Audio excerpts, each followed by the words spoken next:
Mr. Speaker.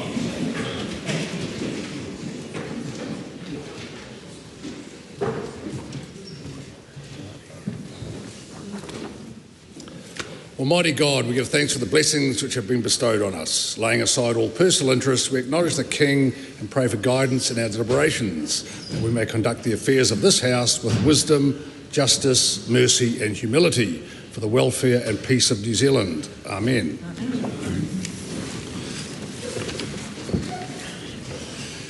The Honourable Louise Upson.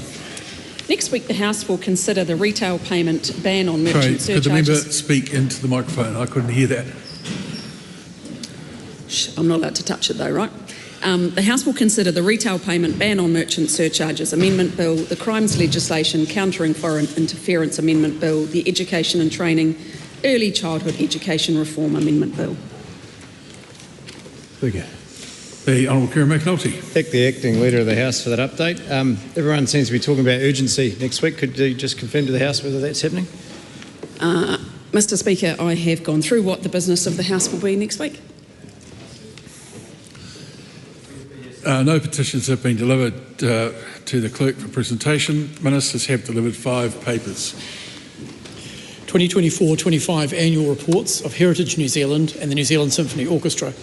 2025-26 statements of performance expectations of Heritage New Zealand and New Zealand Symphony Orchestra. Government response to the report of the Finance and Expenditure Committee on the inquiry into banking competition. Those papers are published under the authority of the House. 4 Select Committee reports have been delivered for presentation. Report of the Economic Development, Science and Innovation Committee on the Patents Amendment Bill. Report of the Finance and Expenditure Committee on the Retail Payment System Ban on Merchant Surcharges Amendment Bill. Report of the Health Committee on the petition of Lisa Report of the Transport and Infrastructure Committee on the Land Transport Clean Vehicle Standard Amendment Bill number 2. The bills are set down for second reading. The clerk's been informed of the introduction of a bill. Land Transport Revenue Amendment Bill, introduction. That bill is set down for first reading. Members, I've received a letter from Members, I've received a letter from the Honourable Jan Tinetti seeking to debate under Standing Order 399, the gazetting of a notice announcing the Charter School Agency was entering into a contract with a charitable trust that did not exist. This is a particular case of recent occurrence for which there is ministerial responsibility. However, the big hurdle to get over in an application for an urgent debate is whether the matter has reached a stage where the House business should be set aside. I do not think this matter has reached that stage. The application is declined. Come to oral questions. The first in the name of Cameron Luxon. To the Associate Minister of Justice, how will recently announced changes to the Arms Act 1983 benefit licensed firearm owners? Mr Speaker. The Honourable Nicole McKee. Mr Speaker, the Arms Act 1983 is an outdated and confusing piece of patchwork legislation. The policy changes which I announced on Tuesday will rectify this. They will replace unnecessary regulation and ambiguous clauses with clarity and common sense. For the first time in 40 years, licensed firearm owners can have hope of a truly workable arms regime. Mr Speaker, licensed firearm owners go above and beyond to comply with the law, and I can't wait to present a bill to the House this year which will make it easier for them to do so. How will separating the police from the Firearm Safety Authority benefit licensed firearm owners? Removing police from the Firearms Safety Authority is critical for restoring trust and confidence between licensed firearm owners and the regulator. My reforms will remove blue shirts from the Firearms Safety Authority, remove the Commissioner of Police and police staff from all operational decision-making processes, and establish an independent licensing review committee to stop police from marking their own homework. Supplementary. How will these changes allow licensed firearm owners to understand their obligations? Mr Speaker, since 2019, licensed firearm owners have had to jump through unnecessary hoops just to comply with the law. No law should be so complicated that it stops people from doing the right thing. That's why the new Act will be written in plain English and structured logically, so licensed firearm owners can clearly understand what is required of them. The regulator will also be able to issue guidance documents, ensuring people know exactly what steps they need to take to comply with the law. Supplementary. How will these changes help businesses which use or supply firearms? Mr. Speaker, the new Arms Act will provide significant benefits for businesses. Firearm dealers with a good track record will be able to renew their licence every 5 years instead of annually. Importers will benefit from 12-month import permits. Pest controller licence durations are doubling to 5 years. Time-consuming licence endorsements will no longer be required for business employees. Mr. Speaker, these are just some of the many benefits for businesses. Supplementary. What other changes will benefit licensed firearm owners? Mr. Speaker, there are many more changes that will benefit licensed firearm owners. Secure storage will be able to be kept at any premise approved by the regulator, helping students and renters. Visiting hunters and competitors will benefit from a new 12-month multi-entry visitor licence. Licence extensions will help deliver more consistent processing times, and clear limits will be set on what information can be stored in the firearms registry. I'll finish, Mr. Speaker, by encouraging anyone interested to visit the firearms page on the Ministry of Justice website to get further info. Question number 2, Kahurangi Kata. Thank you, Mr. Speaker. My question is to the Lead Coordination Minister for the Government's response to the Royal Commission's report into historic abuse in state care and in the care of faith-based institutions. Does she agree with the Prime Minister who said, when asked whether he would implement all Royal Commission recommendations, quote, "Yes, this is a government that's working its way through the 207 recommendations. We've already accepted or partially accepted 85 of those," end quote. The Honourable Erica Stanford. Mr. Speaker, as the Prime Minister stated, we are working our way through the 207 recommendations in the Royal Commission's redress report and the final report that are relevant to the Crown. The full breakdown is set out in the Crown Response Plan, published earlier this year, is accepted the intent or partially accepted 85 recommendations, a need to consider a further 99 recommendations, and declined 23 recommendations.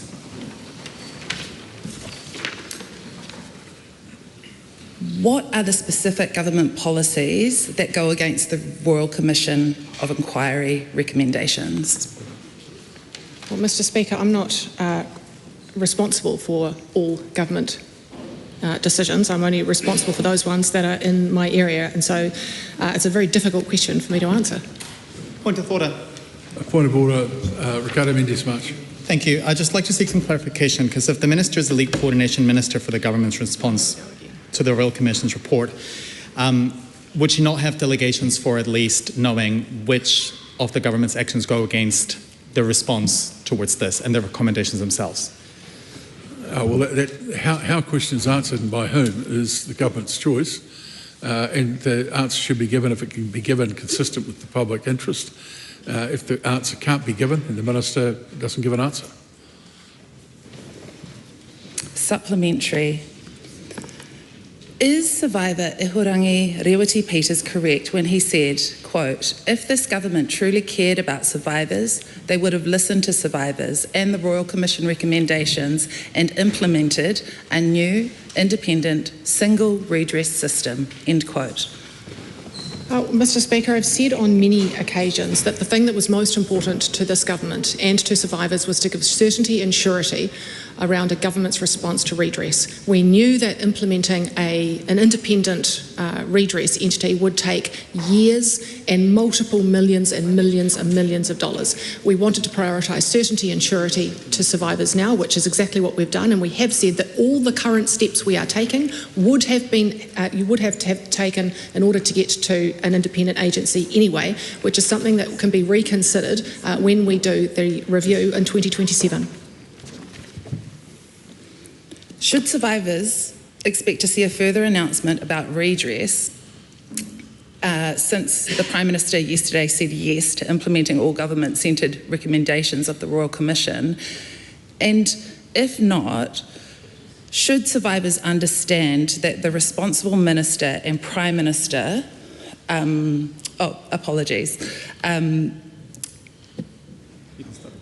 I please start that again, Mr. Speaker? I think it would be advisable. Thank you.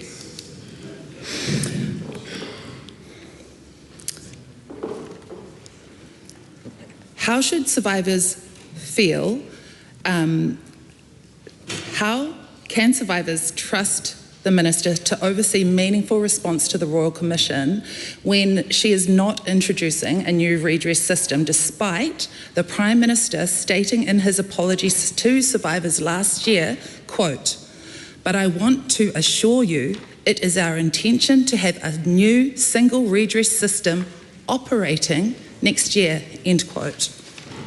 Well, Mr. Speaker, answer to all of those parts of the question. If the member goes to the Crown Response website, she will see 3 documents that have been published on that website. One of them is around our government response. But what I would say to those survivors is the most important thing for me right now is that they get the exact details of what is available. And what is really unhelpful for those survivors is when they hear things that are not true, because it upsets them and it makes them think they're not eligible for redress. For example, Mr. Speaker, when they hear things like, "But the fatal flaw in the redress system is that if you've committed a crime or have been convicted of a crime, you are not eligible." How crazy is that? Now, that was deliberately misinforming survivors, causing a huge amount of pain. It is not true, and it was said online by Tamitha Paul. Supplementary.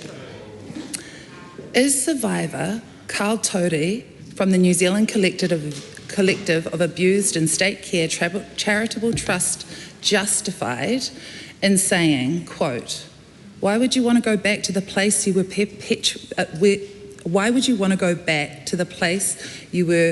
perpetrated for redress? It should never happen," end quote. And if not, why not?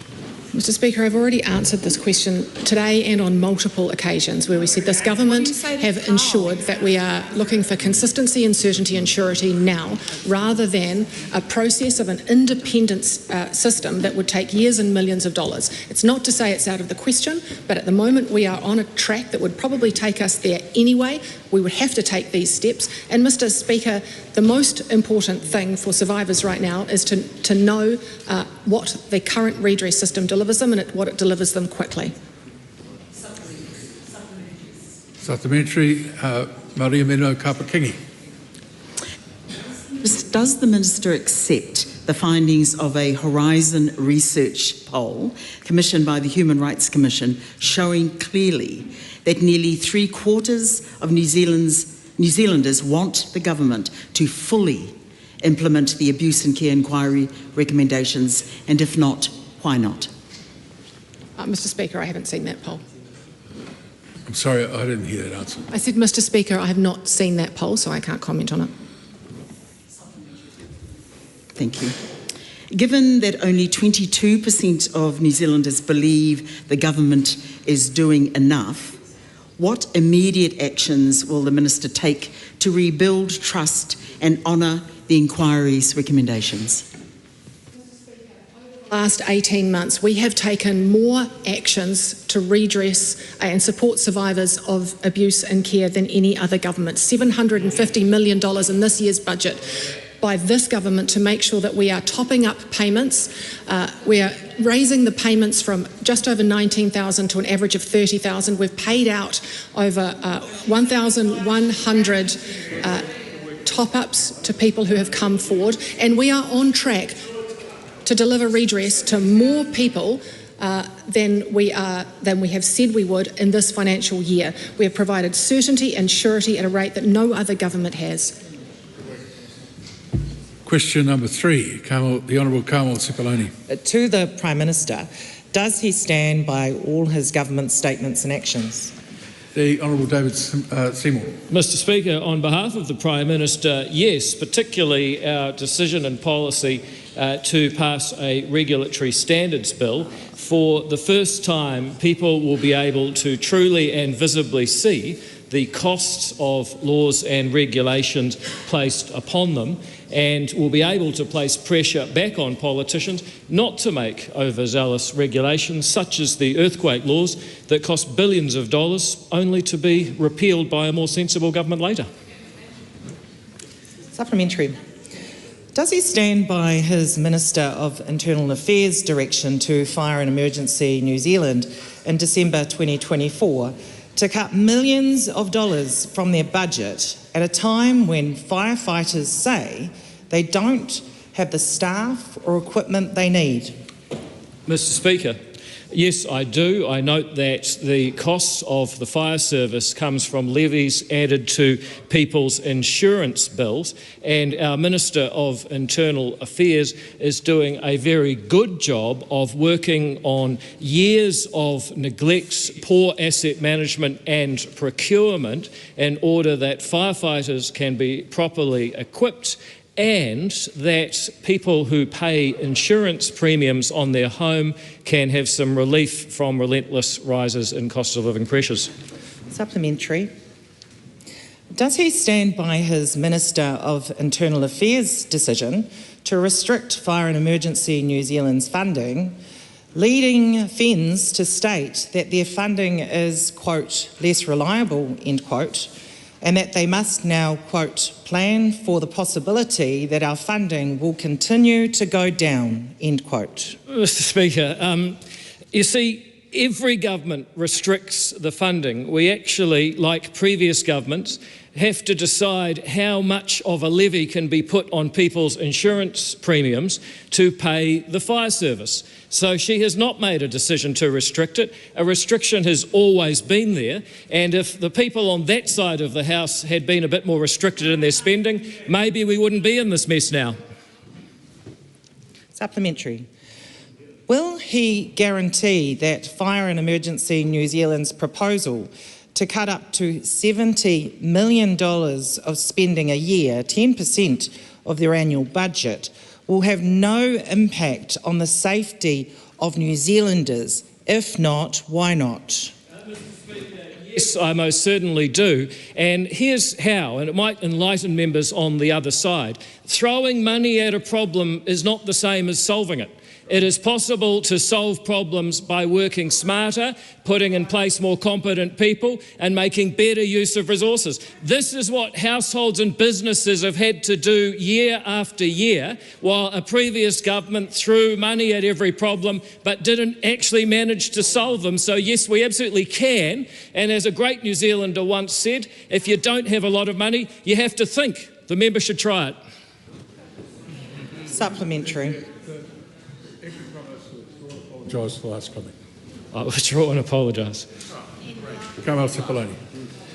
Supplementary. Why, in the same week that a massive fire broke out in Aotearoa National Park, has Fire and Emergency New Zealand been forced to cut specialist wildfire roles? Mr. Speaker, they have not been forced to cut specialist wildfire roles. They have been asked to manage within a budget. They are an autonomous Crown entity, and if you think for a moment that they have made that choice because there was a wildfire, which is the implication of the member's question, well, that's just crazy. Supplementary question. What impact will the loss of 140 jobs, including key fire prevention staff, have on firefighters' ability to respond to emergencies quickly and safely? Mr. Speaker, on behalf of the Prime Minister, it won't have an impact if the resources available to the fire service are well managed, which is precisely the government's objective. Supplementary. Will he guarantee that there will be no pause on the hiring of more professional firefighters? Mr. Speaker, on behalf of the Prime Minister, as I said in my answer to an earlier question, decisions such as whether to hire in a Crown entity are not actually made by the Minister. So you would be asking me as the Prime Minister, on behalf of the Minister for Internal Affairs or whoever you think it is, to actually break the law by interfering in a Crown entity. This government does not break the law. That's what other people do. Supplementary. When will he back our firefighters by giving them the additional staff and equipment they need to do their jobs safely, rather than making massive cuts to Fire and Emergency New Zealand that effectively puts us all at risk? Well, Mr Speaker, we back the firefighters every day. We listen, we treat them with respect, we visit the stations, and we do things like having an asset management plan. You see, Mr Speaker, in 2017, when the fire service was merged, there was no asset management plan, so it was very difficult to know if the assets were reliable to keep firefighters safe. Now, for the further 6 years, I don't know what was happening, but for some reason, the asset management plan was not put in place. Then in 2023, I don't know what happened, but there seemed to be some sort of change. And since we've had Minister Van Velden in charge of Internal Affairs, an asset management plan has put in place. I don't know if there's a coincidence or a string of them here, but I do know that that member is not the right person to be asking these questions. In fact, I would give up completely if I was her. Question 4, Dr. Lawrence Junard. At the Manga te whare, to the Minister of Education, e tōtuko ana ia I ana kōrero me ana mahi katoa. The Honourable Erica Stafford. Mr Speaker, yes, in the context in which they were made. E mōkio ana ia ki ētahi atu whenua e whakako ana I tētahi o ngā reo whaimana apa anō katonua e ngā mātua. Mena ai, ke whia. Just going to ask the interpreter to start that interpretation again so that we're certain we know what was said.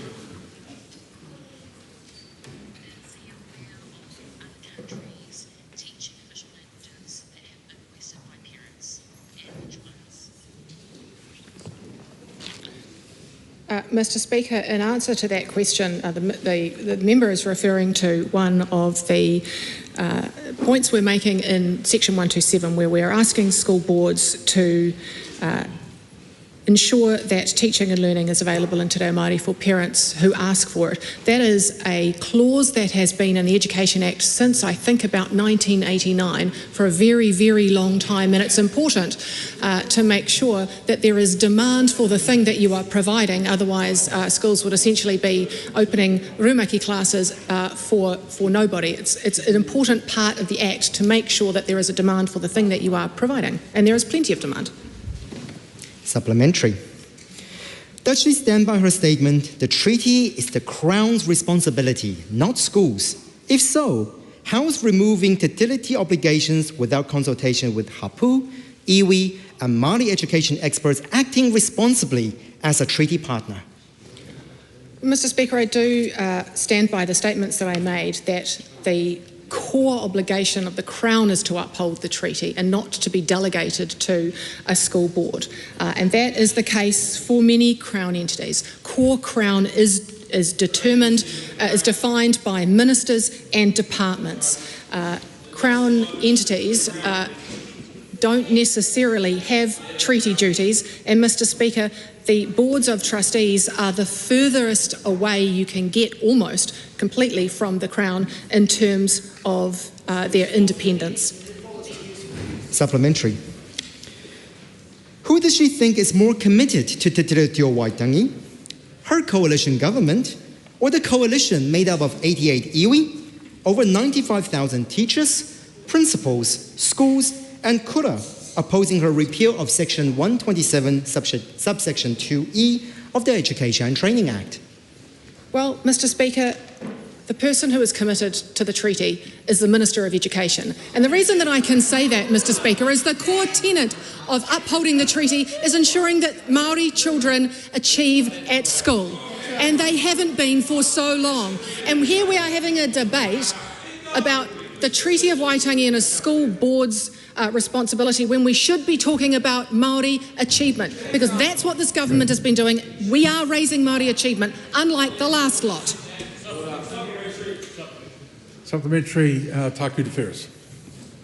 What action is the Minister taking in response to the more than 180 New Zealand schools who have signed an open letter to continue to honour Te Tiriti o Waitangi in education delivery, and also in response to the iwi Chair's petition to protect Te Tiriti in education? Well, Mr Speaker, in response to the second part of the question, I am actively seeking a meeting with iwi Chairs to discuss the responsibility that the Crown has for the treaty, our obligations and how we're delivering on those. The Honourable David Seymour. Can the Minister confirm that those 180 schools remain free to teach as much Te Reo Māori, Tikanga Māori and as much about Te Ao Māori as they like? Nothing has been taken away from them, but they are obliged to respect the choices of others to run their schools their way. Mr Speaker, I can confirm that is the case, and there will be those schools who wish to do that, and I look forward to seeing the results. But it is the rights of other schools to have different opinions, and I have recently been written to by a principal who says thank you for your courage in streamlining responsibility for treaty obligations at a national level and for refocusing schools and the Teaching Council on core outcomes for learners. Your clarity and commitment to equitable achievement gives strong direction in the challenging times. Be strong and don't bow down. Supplementary. Supplementary question. I think the independents may have used their whole allocation today. I've got one more. No, I don't think so. I think your benchmate took two when there was only one allocated her way. So the Honourable Tama Potaka. To the Minister of Education, Mr Speaker, do you think a government is committed to the treaty, Te Tiriti o Waitangi, when they let Māori attendance at schools slide to below 35%? Well, hold on, wait on. That's a question of the nature that we're not having more of in the House. Question number 5, Cameron Brewer. Thank you, Mr Speaker. My question is to the Minister of Finance and asks... Just hold on. We'll just wait for the House to give you the respect of their silence while they listen. Thank you. My question is to the Minister of Finance and asks, what recent reports has she seen on government support for families? Mr Speaker, The Honourable Nicola Willis. in July I announced an expansion of Family Boost to further assist families with the costs of early childhood education. Households can now claim larger rebates on the fees they pay, and more households are eligible. Family Boost is paid quarterly, so after the 30th of September, households were able to go to IRD's website and claim these larger amounts.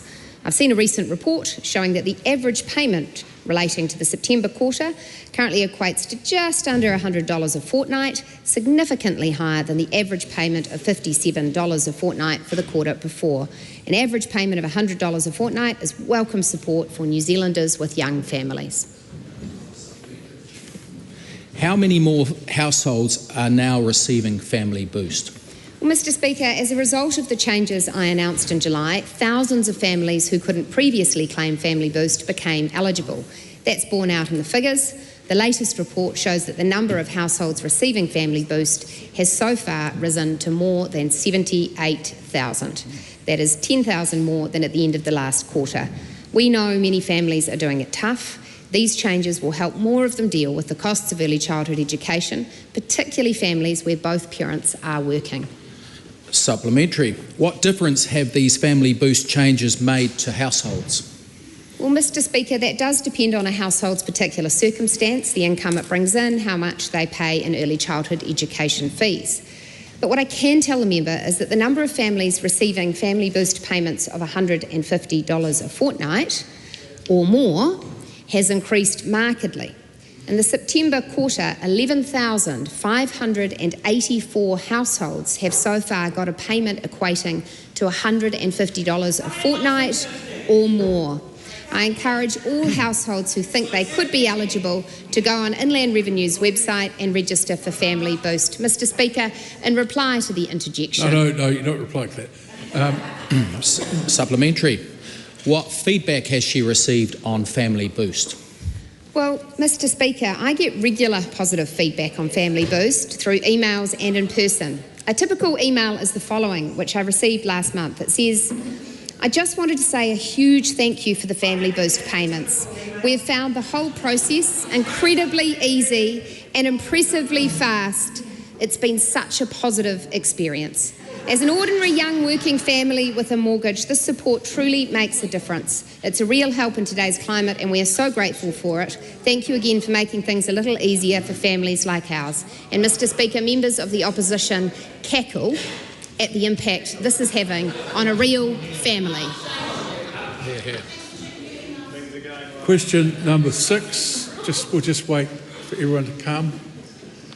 Question number 6, the Honourable Rachel Brookie. Thank you, Mr Speaker. My question is to the Minister for Food Safety. Is he committed to his responsibility under the food safety portfolio to, quote, provide safe and suitable food in New Zealand and for export, unquote? Speaker. The Honourable Mark Patterson. Mr Speaker, on behalf of the Minister, yes, laser focused. Supplementary. Why is he proposing moving meat inspection services from Assure Quality, the government's recognised meat inspection agency, to a model self-regulated by industry? Mr Speaker, on behalf of the Minister, MPI are consulting on a change to the meat inspection regime, consulting essentially on an option that has existed optionally since 2013. 17% of New Zealand's meat exports go through this very regime that's being consulted on. And I would note that it was a regime that was under place when the member herself was the Minister of Food Safety and was clearly comfortable with it then. Supplementary. How many of the 650 official assessors employed at Assure Quality will keep their jobs? It's a hypothetical question. This is a consultation. But I would say that this is a highly critical part of the red meat sector. There's a sector here that absolutely rely on the quality of their food safety assurance. So they're not going to be cutting corners. And I will put out that there will still be government oversight at the very start, at the ante-mortem at the start and at the end.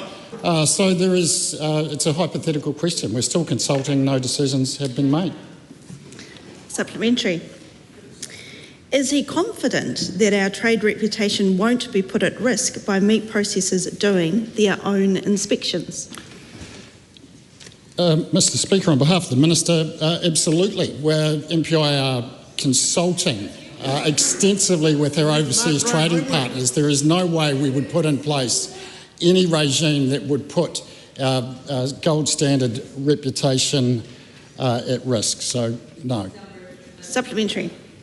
Why has he not requested any risk assessments on a move to self-inspection, given New Zealand trades on providing good quality, safe food to the world, and one bad shipment would undermine our meat exports? Mr Speaker, on behalf of the Minister, I would argue that the risk assessment has been done since 2013 when this option has been available, and literally billions of dollars of meat has been exported under that regime with no noticeable difference between the current government only mandated plants and the ones that are running a more flexible system. Just another case of libertarian ideology trumping jobs, safety and New Zealand's hard-won reputation for food safety. The deal is that questions are heard in silence. So we'll have the question again. Thank you, Mr Speaker. But it might be good to start with a question word rather than a statement. Does this consultation provide another case of libertarian ideology trumping jobs, safety and New Zealand's hard-won reputation for food safety? Mr Speaker, on behalf of the Minister, no, absolutely not. And I would point out that the Minister is Minister. This is an MPI decision. MPI run this process. It is their decision. And this process has been working exceptionally well for 17% of our meat exports since 2013, when the member herself was the minister overseeing this particular regime. So she could turn the mirror on herself. Question number 7, Miles Anderson. Thank you, Mr. Speaker. My question is to the Minister of Health.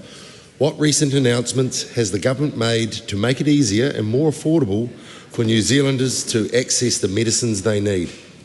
The Honourable Seymour Brown. Mr. Speaker, from the 1st of February 2026, New Zealanders with long-term stable conditions will be able to receive prescriptions lasting up to 12 months. This common sense change means fewer GP visits, lower costs and greater convenience for patients. It could save patients up to $105 a year and free up thousands of GP appointments. It's a practical reform that delivers on our commitment to make healthcare simpler, faster and more affordable. Supplementary. How will this benefit New Zealanders managing long-term conditions? Mr. Speaker, people with conditions like asthma, diabetes or high blood pressure will no longer have to make unnecessary trips to the doctor just to renew a routine prescription. They'll still collect their medicines from the pharmacy as usual, but with far less hassle and cost. It's a straightforward, patient-focused change that reduces travel, time off work and out-of-pocket costs. Supplementary. How will this support GPs and the wider health workforce?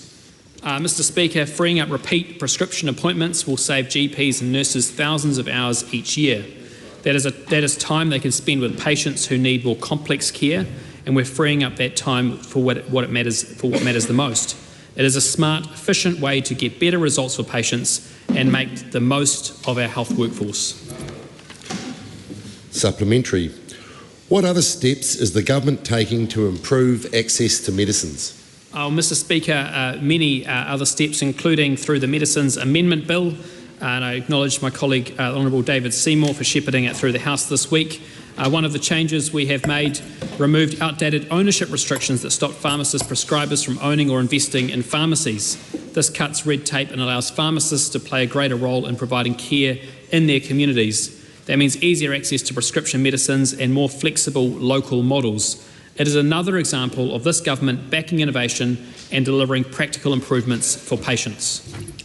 Question 8, Ricardo Mendes-March. Thank you, Mr. Speaker. My question is to the Minister for Social Development and Employment. Is there a suitable job available for every unemployed person in this country? If not, should unemployed people live in poverty? Mr. Speaker. There are job opportunities across New Zealand for people who are ready and able to work. The 160,000 people currently unemployed represent a wide range of circumstances. For example, they might be in between jobs, have recently received a redundancy payment, they might be being supported by their partner or family. This doesn't mean they are in poverty. Our government is focusing on work to grow the economy and create more jobs because we know this is important. Is it correct that single job seeker beneficiaries on average have a weekly income deficit of $107? And if not, what does she say to the Zero Hunger's collective findings? Well, Mr. Speaker, as I said, there are a range of circumstances where people are unemployed. Not all of them are on the job seeker benefit. What we want to see is those who are on the job seeker benefit being supported to prepare for and get ready or take up job opportunities. Point of order. Point of order.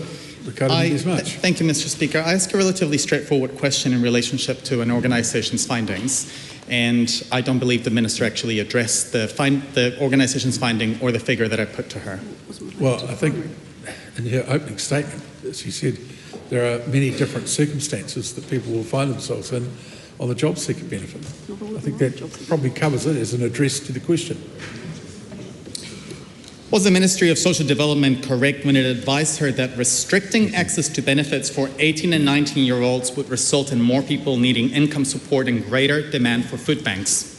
Yes, and the Ministry of Social Development was also right, as the Prime Minister was, saying that we don't want to see young people trapped on welfare. We don't want them to see future decades of their lives stuck on welfare. We have higher expectations of them. So, if her answer to the previous question was yes, why did she go ahead with a policy that would result in more people needing income support and greater demand for food banks?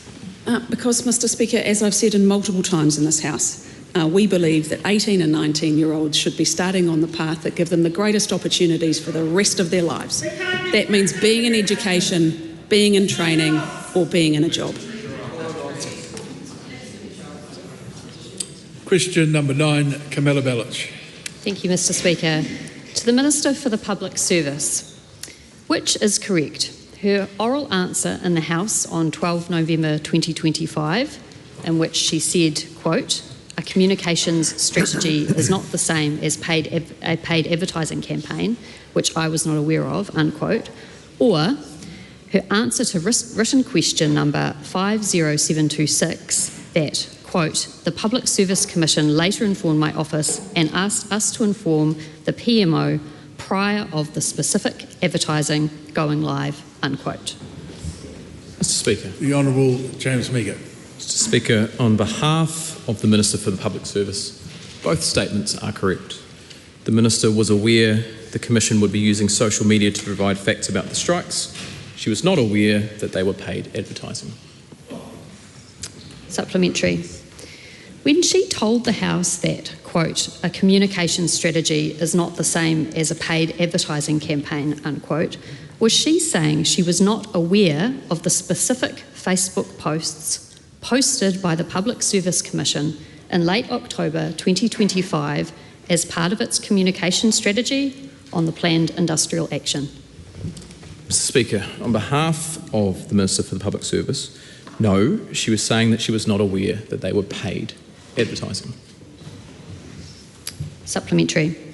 How does she reconcile the Prime Minister's public statement on 3 November 2025 that he had not been informed in advance of the campaign with her own written answer, which states that, quote, "The Public Service Commission's communication strategy regarding the industrial action held on 23 October 2025 was discussed with the Prime Minister and myself and our officers prior to the Commission's advertisements being published?" Mr Speaker, on behalf of the Minister for Public Service, my understanding is those questions were in response to, or those answers were in response to questions about paid advertising campaigns, which the Prime Minister was not aware of. Supplementary. Does she accept that irrespective of whether she was aware the advertisements would be paid, that she did not object and sign off the Public Service Commission's communication strategy prior to the 23 October industrial action? Can the member repeat that one again, sorry? Does she accept that, irrespective of whether she was aware the advertisements would be paid, that she did not object and signed off the Public Service Commission's communications strategy prior to the 23 October industrial action? Mr Speaker, on behalf of the Minister for the Public Service, I assume she didn't object, but I'm of the understanding she's not required to approve of those kinds of campaigns. Point of order, the Honourable Kieran McNulty. I appreciate the Minister attempting to address the question, but we have a situation here where he has stated he is answering on behalf of and then making assumptions on his behalf, and they don't quite marry up. If the Minister answering on behalf of the Minister doesn't know, it would be better for the House's understanding if he just said that, rather than making assumptions on his behalf whilst answering on behalf of the Minister. Yeah, it's not unusual in these circumstances for a Minister to say, "I don't have that information." But we'll just try the question again and we'll try the answer again. Does she accept that, irrespective of whether she was aware that the advertisements would be paid, that she did not object and signed off the Public Services Commission's communications strategy prior to the 23 October industrial action? Sorry, Mr Speaker, I think that question was differently worded to the one prior to it. I don't think so. Certainly not. I got it. Okay, well, I don't have that information at hand, I'm sorry. Supplementary. What were the Department of Internal Affairs' objections to the Public Service Commission's advertising? Mr Speaker, on behalf of the Minister for Public Service, I On behalf of the Minister, I'm personally not aware of what the specific objections were. What I am aware of is that a staff member from the Department of Internal Affairs raised a query as to whether or not the social media advertising was in line with social media guidelines, which subsequently we found that they were. Has she or her office since verified whether the Prime Minister and or his office were in fact informed prior to the advertising campaign going live, and if not, why not? Mr. Speaker, on behalf of the Minister for Public Service, I don't have that information. But if the Minister would like to put it, if the member would like to put it in writing, I'm sure that the Minister will answer it. Third time I've asked this question. Question number 10, Tom Rutherford. Thank you, Mr. Speaker. My question is to the Minister of Science, Innovation and Technology. What steps is the government taking to support science and innovation to grow the economy and improve the health of New Zealanders? The Honourable Dr Shane Retty. Mr. Speaker, the government is committed to supporting research that delivers impact where it matters most. For example, that's why we've recently announced $75 million to boost New Zealand's resilience to infectious diseases and pandemic preparedness through the Infectious Diseases Research Platform. We're currently seeing an outbreak of measles in New Zealand, which has reinforced the need for robust infectious disease research and response systems. Supplementary, how is the government empowering our world-class scientists, universities and research organisations to turn ideas into market-ready solutions? Mr. Speaker, today I announced new rules for managing intellectual property that will ensure our brightest minds are incentivised and supported to turn ideas into impact. Currently, each university and research organisation manages intellectual property differently, and institutions often claim ownership of discoveries made by their researchers. This can limit inventors' ability to commercialise their work and drive growth. Under our new policy, university researchers will have the first right to commercialise their inventions, either independently or alongside their universities for support. This approach will foster and drive more innovation so Kiwi-made discoveries reach New Zealanders and the world faster, improving lives, creating jobs and driving economic growth. Supplementary, what recent announcements has the government made to explore new areas of scientific discovery? Mr. Speaker, the government has refocused the Marsden Fund so that it fosters breakthrough discoveries with the potential to deliver lasting benefits for our economy, health and environment. With this in mind, last week more than $80 million was announced for 107 different Marsden Fund research projects. These projects include improved cancer treatments and cleaner energy solutions for industry, which will support established research leaders as well as the next generation of emerging scientists. How does the science and innovation sector feature in the government's plan to deliver greater economic growth? Mr. Speaker, innovation, technology and science is important to the government's Going for Growth agenda. As well as the initiatives I have just discussed, we are also investing $42 million for a new biodiscovery platform, $70 million for artificial intelligence, $71 million for new materials and magnets, $40 million for Endeavour Smart Ideas and $183 million for Endeavour research projects. These will all create new opportunities within our science sector and support high-value jobs for New Zealanders. Question number 11, Reuben Davidson. Thank you, Mr. Speaker. My question is to the Minister for Science, Innovation Technology and asks, how many full-time research jobs have been lost or left unfilled in the last 2 years as a result of funding cuts or restructuring in the science system? The Honourable Dr Shane Retty. Mr. Speaker, I am advised that there have been 114 science jobs associated with the disestablishment of Callaghan Innovation. I am further advised that there has been a net reduction of 224 science staff within the CRI/public research organisations from July 2024 to September 2025. However, these are not the result of the current reforms of the science system, but rather operational decisions. It's important to note that our science organisations make changes to staffing levels for a variety of reasons as they adjust to changes in emerging priorities and fluctuations in market conditions, including success in contestable funding and commercial revenues. Has he asked how many of the 200 Kiwis a day leaving the country to find work overseas are scientists? Mr Speaker, I value all of these scientists who are currently in the system and who currently may be making a choice to go offshore. I would encourage them to contribute or be a part of the funding I have just announced. But furthermore, I'm encouraged by the biannual Stats New Zealand R&D survey that shows the broader New Zealand science sector has actually grown from 28,200 roles in 2022 to 30,600 roles in 2024, adding around 2,400 full-time roles. Supplementary. Does he agree with the winner of the Prime Minister's Science Prize, who last month said, if the funding doesn't change, quote, scientists will pack their bags and move to other countries, end quote. And if not, why not? Mr Speaker, I agree with the winner of that award and congratulate him on the good work that he was doing, and I can reassure him that during this period of the government's restructuring of the science sector reforms, the funding for the science portfolio has not changed. Supplementary. Will he, instead of cutting jobs, ring-fence or expand support for early career researchers to encourage our youngest and brightest to stay in New Zealand? Mr Speaker, early career researchers are well looked after through a number of funding mechanisms, including Marsden, including HRC, including Endeavour funds, and we'll continue to ensure that pipeline of emerging researchers through to later careers. What is he more proud of?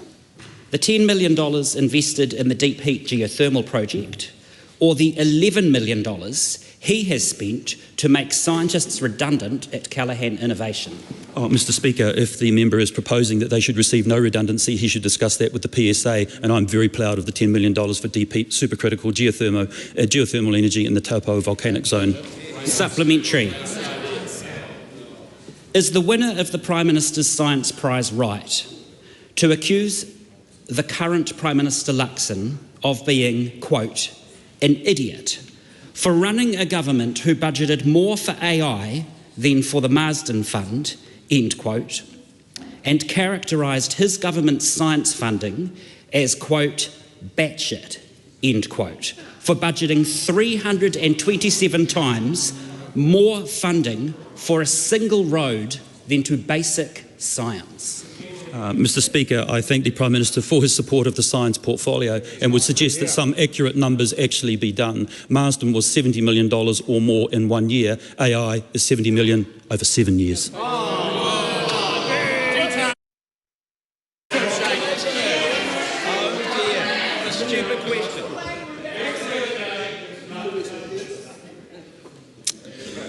Question number 12. Thank you, Mr Speaker. Rima Narkli. My question is to the Minister for Mental Health and asks, what recent announcement has he made regarding the Mental Health and Addiction Community Sector Innovation Fund? Mr Speaker. The Honourable Matt Ducey. Thank you, Mr Speaker. One of the government's top priorities is to improve access to mental health support so all Kiwis can have the help when and where they need it. This morning I announced that 5 grassroots community organisations have received second-round funding from the Mental Health and Addiction Community Sector Innovation Fund. By partnering with organisations such as Bernardo's, NetSafe, Plunkett, the Graham Dingle Foundation and Ki Te o Matariki, we will deliver more support for young people and expand maternal mental health services. When someone takes a brave step of reaching out, whether it's your child, a friend or a family member, this government's committed to ensuring the right support is there. Supplementary. How will the Mental Health and Addiction Community Sector Innovation Fund deliver more youth mental health services? Good question, Mr Speaker. This government is not just focused on ensuring the right support is in place for mental health issues, but we focus strongly on preventing Kiwis from getting to that point. The Innovation Fund will increase services available for children. Bernardo's will strengthen the 0800 WhatsApp helpline, provide free immediate support to more children and reduce waiting times. NetSafe will create a digital harm and mental health response network, strengthen its helpline and train up to 1,000 workers to respond to youth distress linked to online harm. It will also support Graham Dingle Foundation to expand their Project K program, helping young people across the Waikato, Western Bay of Plenty and Christchurch. No matter where you live, this government is committed to ensuring that faster support is there. Supplementary would be good too. Rima Narkli. Thank you, Mr. Speaker. What new maternal mental health services will be supported through the Mental Health and Addiction Community Sector Innovation Fund? Mr. Speaker, the government's focus is to strengthen prevention and early intervention. We know the first 1,000 days of a child's life lay the foundations for good mental health. The Innovation Fund will support young mothers through Ki Tuia o Matariki to run peer support groups for expectant mothers aged 15 to 25 in Auckland. The Innovation Fund will support Plunkett to launch a new online maternal mental health service in the Waikato, providing personalised care plans for parents of children aged 0 to 5. The government is committed to ensuring we have the right support in place for mothers and young families. Supplementary. What are the objectives of the Mental Health Innovation Fund, and which organisations have already received funding through this initiative? Mr. Speaker, our mental health plan is focused on delivering results, faster access to support, more frontline workers and a better crisis response. The Innovation Fund delivers increased access to mental health support, scalable solutions and increases the workforce. The matched funded for innovative projects improves mental health outcomes. Quite frankly, it gets the money out of the door in Wellington to hard-working NGOs and community providers. The first round of recipients included Mates in Construction, the Mental Health Foundation, Youthline, Wellington City Mission, Aotearoa Community Youth Centre, Sir John Kirwan Foundation, Women's Refuge and Just a Thought. Behind every one of these new services are thousands of Kiwis now getting the timely support they need. Good. Question to a member, the Honourable Rachel Brooking. Thank you, Mr. Speaker. My question is to the chairperson of the Environment Committee. Why did she explain advertising an 11-day submissions deadline for the Fast Track Approvals Amendment Bill on the basis that, quote, understanding Order 198, I open submissions to meet the expectation of the timeframe, unquote, when Standing Order 198 makes no reference to the timeframe for submissions? It would appear the chair of the select committee is unable to answer that today. The question is deferred and can be asked again on Tuesday. Come now to Government Order of the Day number 1. Before I call that, can those leaving the House for other business do so quickly and quietly.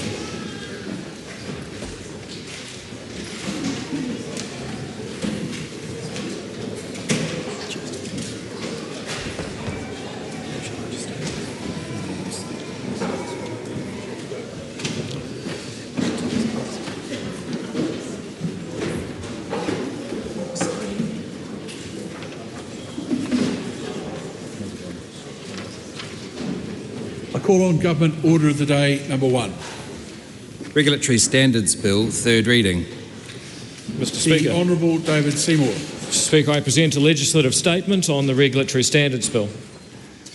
The legislative statement is published under the authority of the House, Mr. Speaker, and can be found on Parliament's website. The Mr. Honourable Speaker, David Seymour. I move that the Regulatory Standards Bill be now read a third time. Mr. Speaker, the Regulatory Standards Bill is a good idea that has been a long time coming. I would like to acknowledge the many staff, MPs, including the Honourable Rodney Hyde, the Regulatory Standards Task Force, and particularly Bryce Wilkinson, the Ministry for Regulation, and particularly Grania and Andrew, the Select Committee led by Cameron Brewer, and my colleagues in the ACT Party and across the government who have all at different times worked to make this possible. And I'd like to start with a thought about Asmoglu and Robinson, two guys that just got the Nobel Prize for their work on institutions and how they contribute to people's prosperity. And their basic idea is that we benefit from a long tradition that established this Parliament, the courts and the executive, a strong state capable of stopping anarchy that is nonetheless restrained by the tension between that government and the rest of the community. That is the balance required so that people can live free and prosperous lives. And in recent decades, our society has continued to build the tension between our civil society and our state so that we can be free and prosperous. We have, for example, put in place the Public Finance Act in 1989 so that New Zealanders can see when politicians are racking up debt on their account or wasting their money. We've put in place the Reserve Bank Act so that New Zealanders can see if politicians are inflating away the value of their savings. And we put in place the Bill of Rights Act in 1990 so the people can see if politicians are making laws that violate their basic personal freedoms. These institutions are critical. They don't restrain Parliament, they don't stop politicians from making laws, but they do create that critical tension between the civil society that's informed and can see what politicians are up to and can critique it, on the one hand, and a strong state that can prevent anarchy and protect us from violence on the other. But sadly, so far, we have not put in place a law that exposes the impacts of politicians putting restrictions on the use and exchange of property. The Regulatory Standards Bill changes that.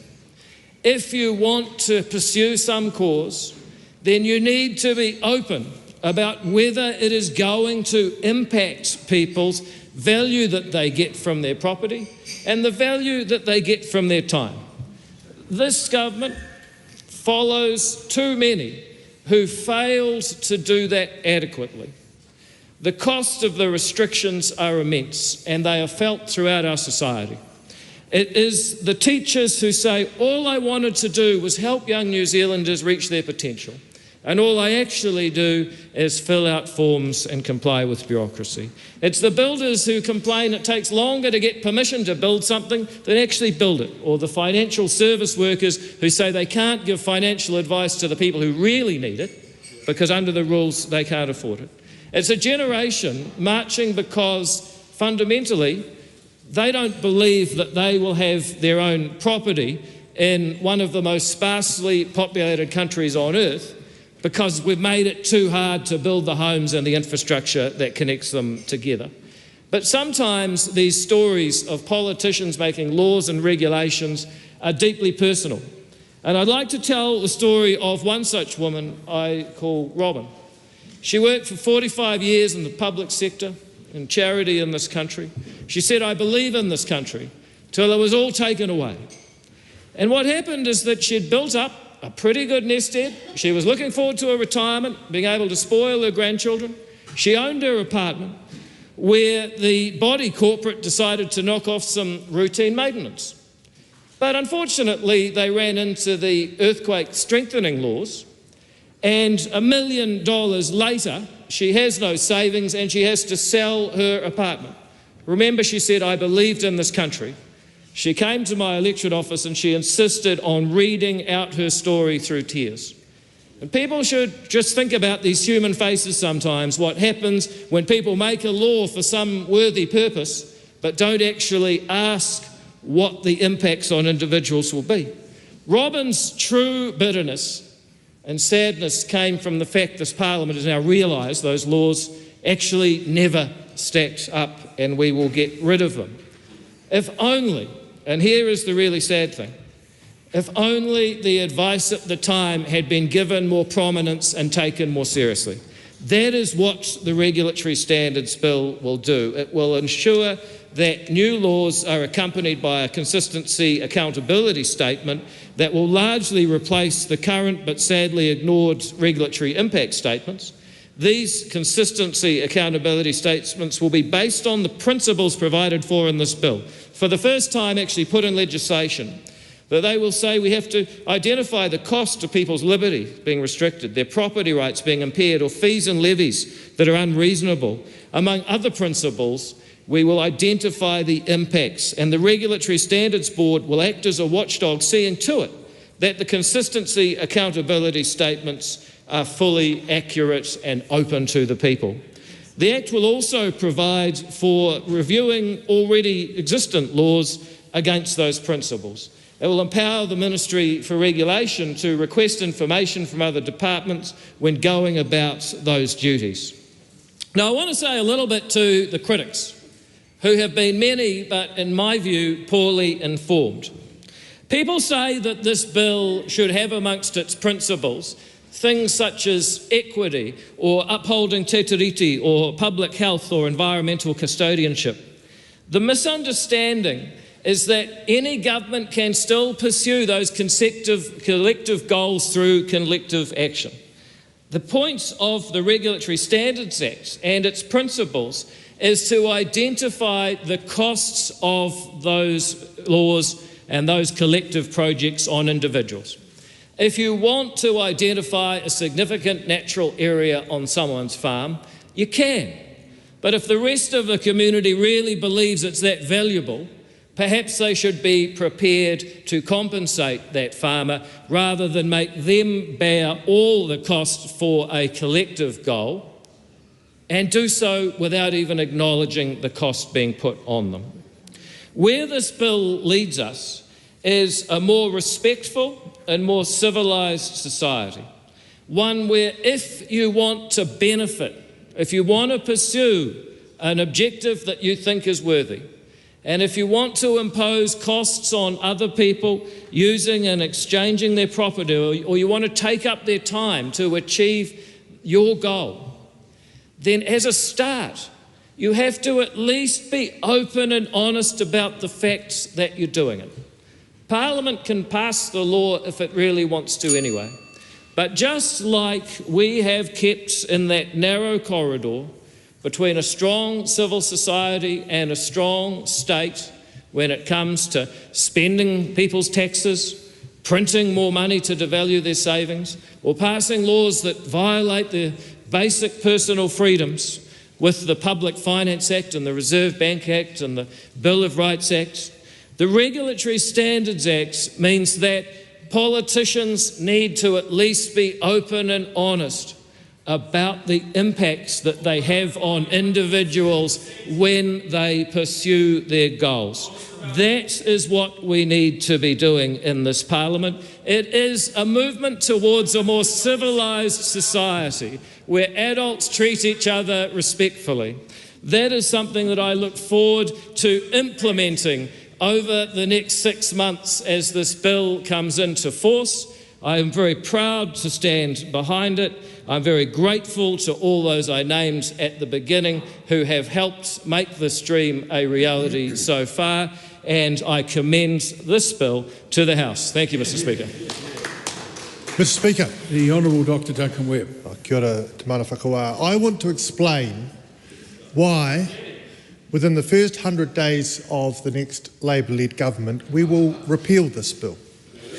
The first reason is this. There has been no piece of legislation that has come before this House that is less wanted. The Minister said the critics were many. The critics were overwhelming. In the Select Committee process, less than 1% of the submitters supported this bill. And not only that, it was across the board.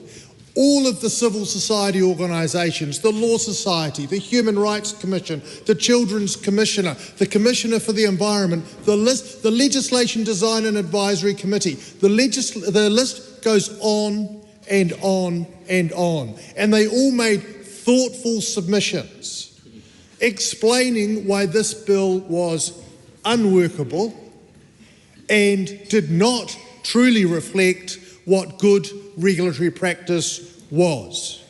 What it amounts to is baking in a libertarian set of values into our lawmaking process, skewing the lawmaking process in a particular libertarian philosophical way.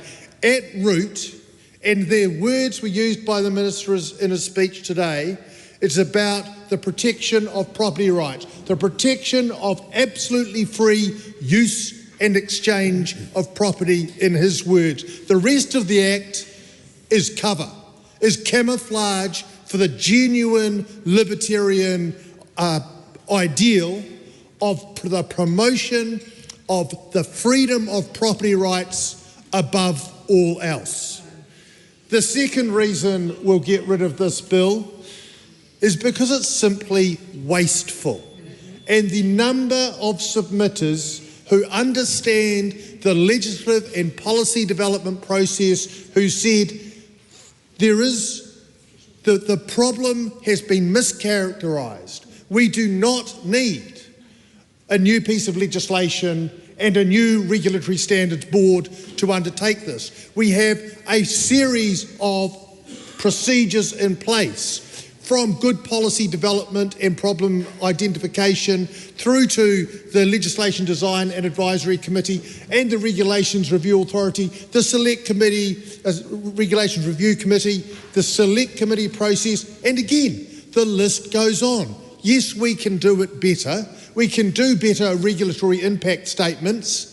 We can do better departmental disclosure statements, but what we don't need is another piece of paper, a consistency accountability statement that public servants have to go and undertake.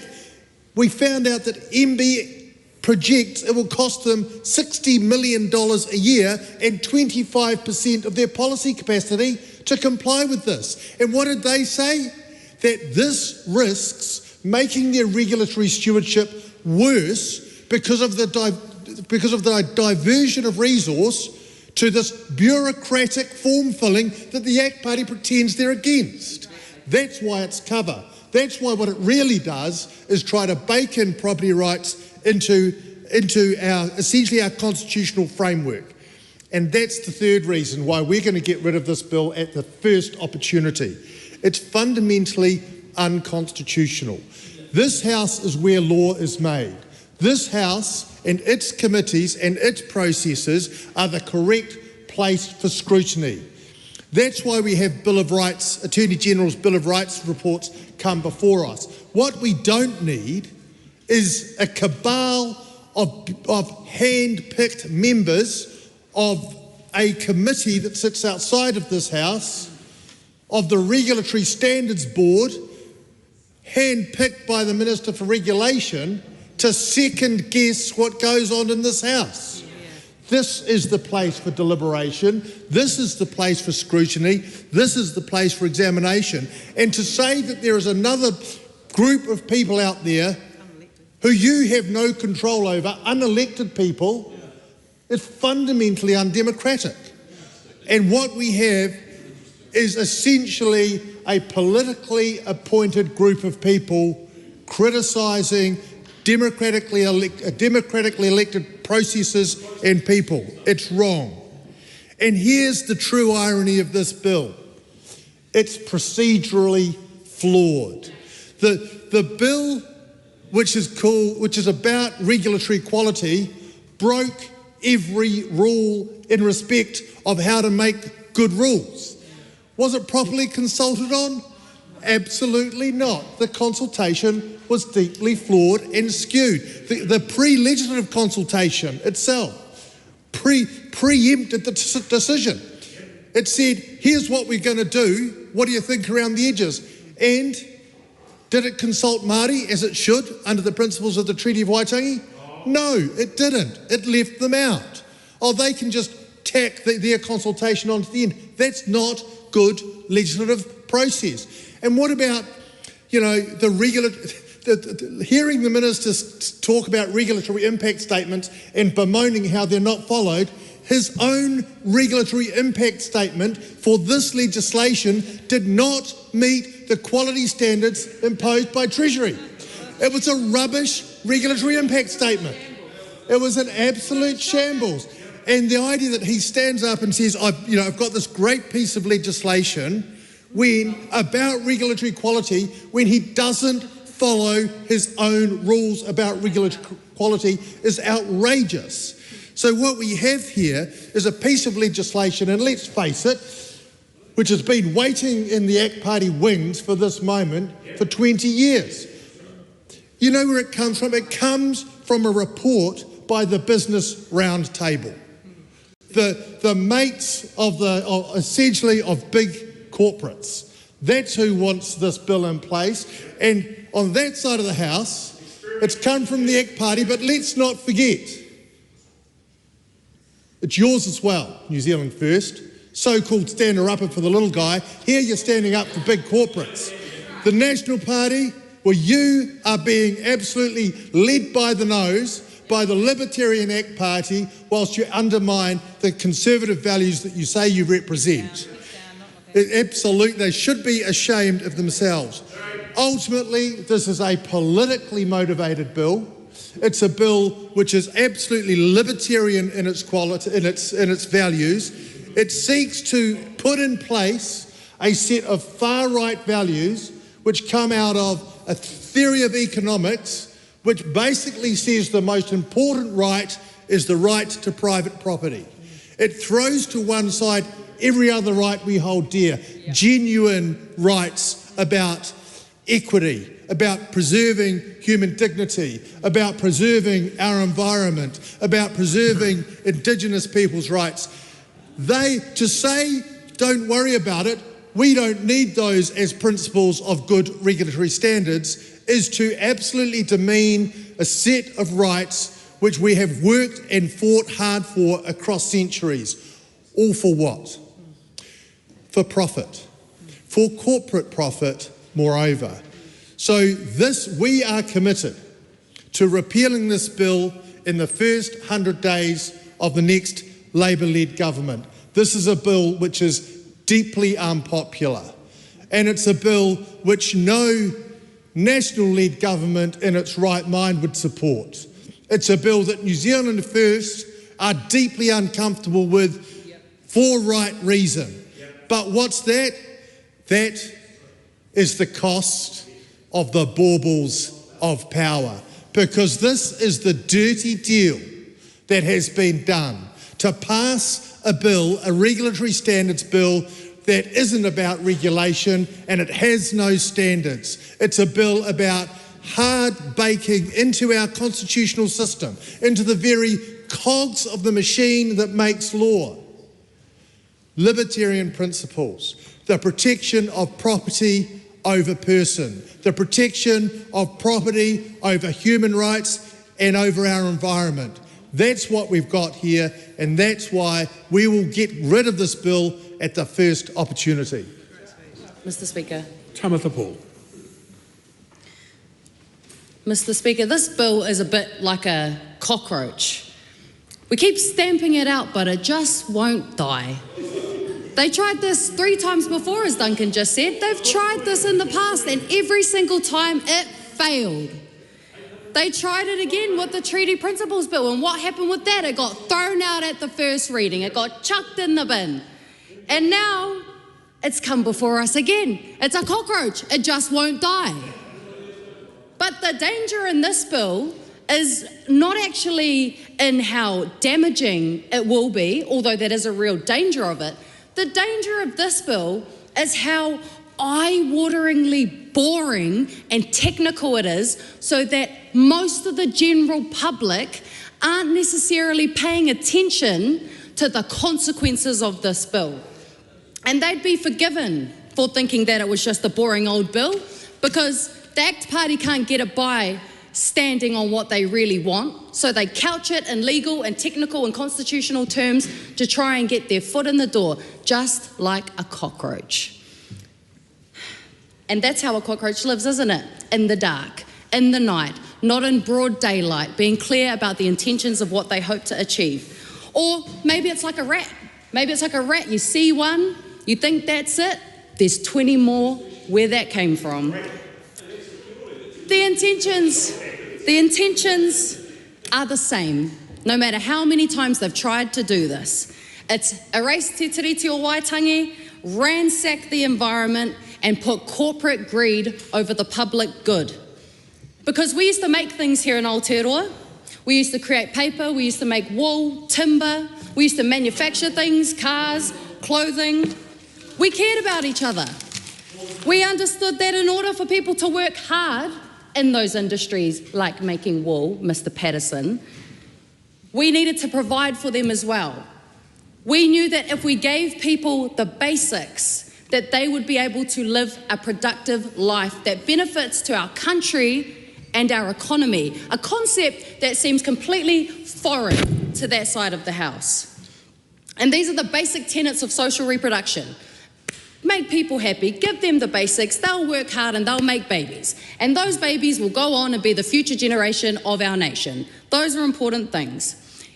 Everyone could get good health care back in the day. A good public education was available to everyone. Even university education and training was free. Everybody had the opportunity to live in a house through state housing. And parents could stay home and raise their kids themselves. That was a time when New Zealand understood what mattered the most.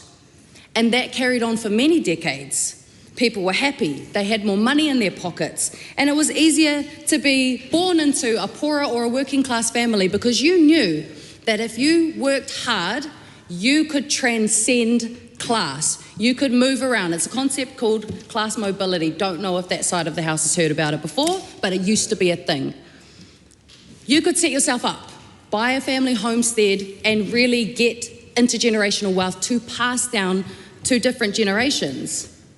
But then in the 80s and the 90s in this country, there was this idea that grew across the world where people decided that they wanted and felt that they deserved more than their fair share.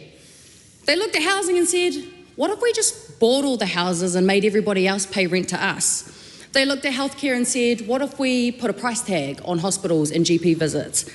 They looked at university education and said, we should put a price tag on that. That's the same mindset that would probably sell us back the air that we breathe if they could. What if they could just get really, really rich? And that is neoliberalism, and that is this bill. It's the mindset that we should put a price tag on everything, and it is the concept of putting private greed of the few before the public good for the many. Now, the ACT Party are the architects of this bill because they understand that there are two things that stand in the way of them and their mates getting richer, and that's Te Tiriti o Waitangi and protections for the environment. But this time, it got through after many failed attempts, thanks to our Prime Minister. Our Prime Minister, the amateur politician who doesn't even understand what he signed up to in his coalition agreement, who doesn't even understand the way that he sold away the founding document of our country in his agreements. Maybe he should just stick to business because he's not a very good politician. In order to serve the agenda of concentrating wealth within the hands of a few people, David Seymour has created his own ministry. He's put himself in charge of the ministry.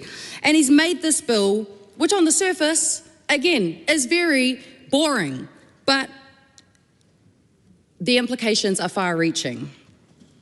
Now, this right here, this is a regulatory impact statement. Every time a bill is passed in this House, one of these are prepared. It is essentially the pros and the cons of a bill.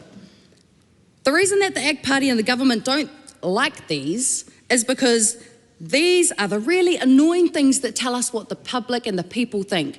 These are the really annoying things that tell us the consequences of what happens when you throw the environment aside or concentrate too much wealth in the hands of a few. But these are the Public Services Act of Resistance. Their resistance is a simple thing that might be a bit confronting or a bit mind-boggling to the government. It's a simple thing called evidence. Because when all of the political rhetoric and all of the communication lines and all of those key lines that you're fed by your advisors are brushed aside, these stand as a statement of fact. Because when all of the bills, including the fast-track bill, the pay equity bill, the treaty principles bill came through, these were the things that provided evidence and truth for us to make a decision, but these are the things that continue to be ignored. So these are inconvenient for the government, and that is exactly why they want to change these rules. Now this bill, it uses words and phrases that everybody in principle might agree to. It takes things like the rule of law above all else, but purposefully erases tikanga Māori, the original law of this land. It makes the assumption that everybody is equal under the law, erasing the fact that that is dictated by your race and how much money you have access to. It puts the rights of individuals before collective rights that we all hold. Our collective right to safe drinking water, our collective right to good housing, good healthcare, good education. The collective right of future generations to inherit a planet that is livable and breathable, to inherit rivers that they can swim in, clean air that they can breathe in, forests that they can walk in, mountains that they can climb. The collective rights of the collective rights and mana of iwi and hapu to pursue tino rangatiratanga. These are collective rights which a individualistic theory like neoliberalism could not even begin to comprehend. This bill will make New Zealand more unequal. The wealthiest 311 families in New Zealand have more wealth combined than the bottom 2.5 million New Zealanders. The government has made everything more expensive, from the supermarket to the bank to the GP clinic to schools. And you know what one of the first things they did when they got into government was? They removed the reporting that IRD does to actually record and track wealth inequality in this country. And then they put through bills like this just so that we can't see what's happening right in front of our eyes. This is the most fundamental breach of Te Tiriti o Waitangi in modern times. It tramples over and erases tikanga Māori. There was no consultation with Māori, which actively breaches principles of good faith and partnership. And when this bill comes into force on the 1st of January 2026, a few weeks away, any piece of legislation that mentions or honours or gives effect to Te Tiriti o Waitangi will be in its sightlines. This is capitalism, and this is recolonisation. The people who engineered this bill don't care about New Zealand. The people who engineered this bill don't have the range to even comprehend Te Ao Māori or Te Tiriti or iwi and hapu. Their mates are based in Australia, in Canada, in America. They don't care about us. Make no mistake, this is capitalism. And David Seymour, you better run and tell your mates in the Atlas network that we're going to burn capitalism to the ground. Because socialism is about honouring and upholding the dignity of all people. Mr. Speaker. Cameron Brewer.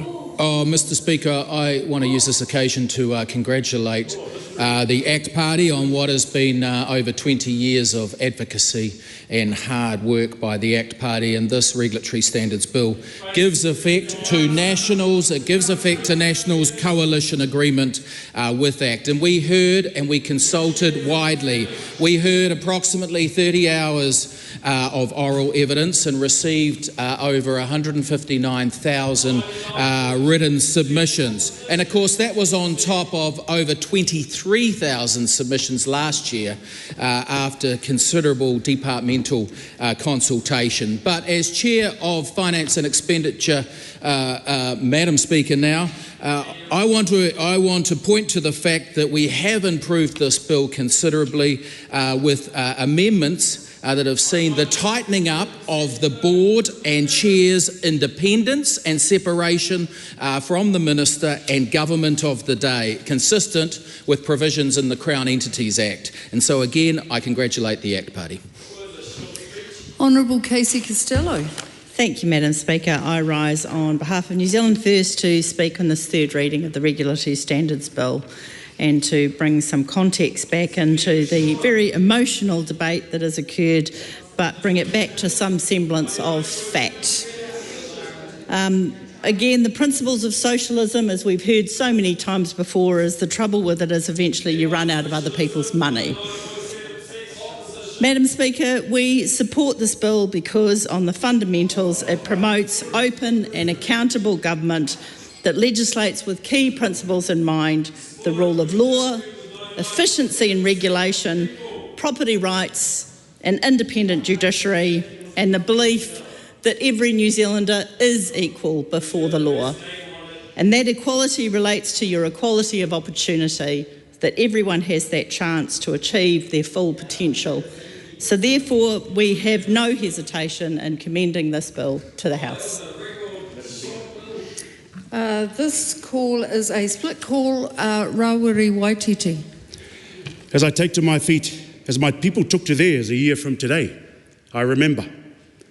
Standing at the edge of Te Rerenga Wairua, thinking of the many people who have sacrificed and dedicated their lives to liberation of our people and to the mana o te tiriti o Waitangi. Resolute and unwavering in their conviction, whether thousands of people followed them or only a few. I remember the ikahuirua of that time, Korobom Gillies and Ricky Mitai, ngā poito o te hau kupenga o te iwi Māori, the boys of the net of kotaitanga that held our people together during the biggest hikoi this country has ever seen.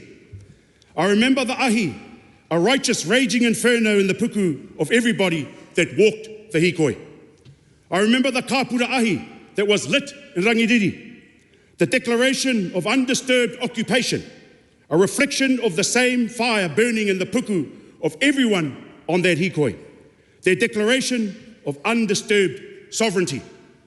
And then I remember Te Haiko o Tainui, a time when a fire threatened our whenua at Whangaprawa, and it was burnt to smithereens. And yet Te Haiko o Tainui, the marker of the landing place of the Tainui waka, remained untouched. In the middle of scorched earth, the po of our story still stood. I remember Kingi Tūheitia. I remember in recent days the inferno that blazed on Tongariro Maunga. Scorched earth once again, and still, Te Riri o, that significant po whenua marking undisturbed sovereignty, remained untouched. From the ashes, the declaration remained.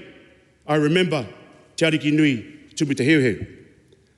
I remember on this day last year coming back to this house during the hikoi, ki te mura o te ahi, our righteous burning anger, the fire in our puku, as we shook the very foundation of this house and the world with a haka led by voices of our rangatahi, a declaration of our resistance. Again and again, the same pattern appears. First comes, the land is scorched. The system thinks it has burnt us out. And yet, the po remain, the stories remain, the people remain. And so when I look at the Regulatory Standards Bill, I see it for what it is, another fire.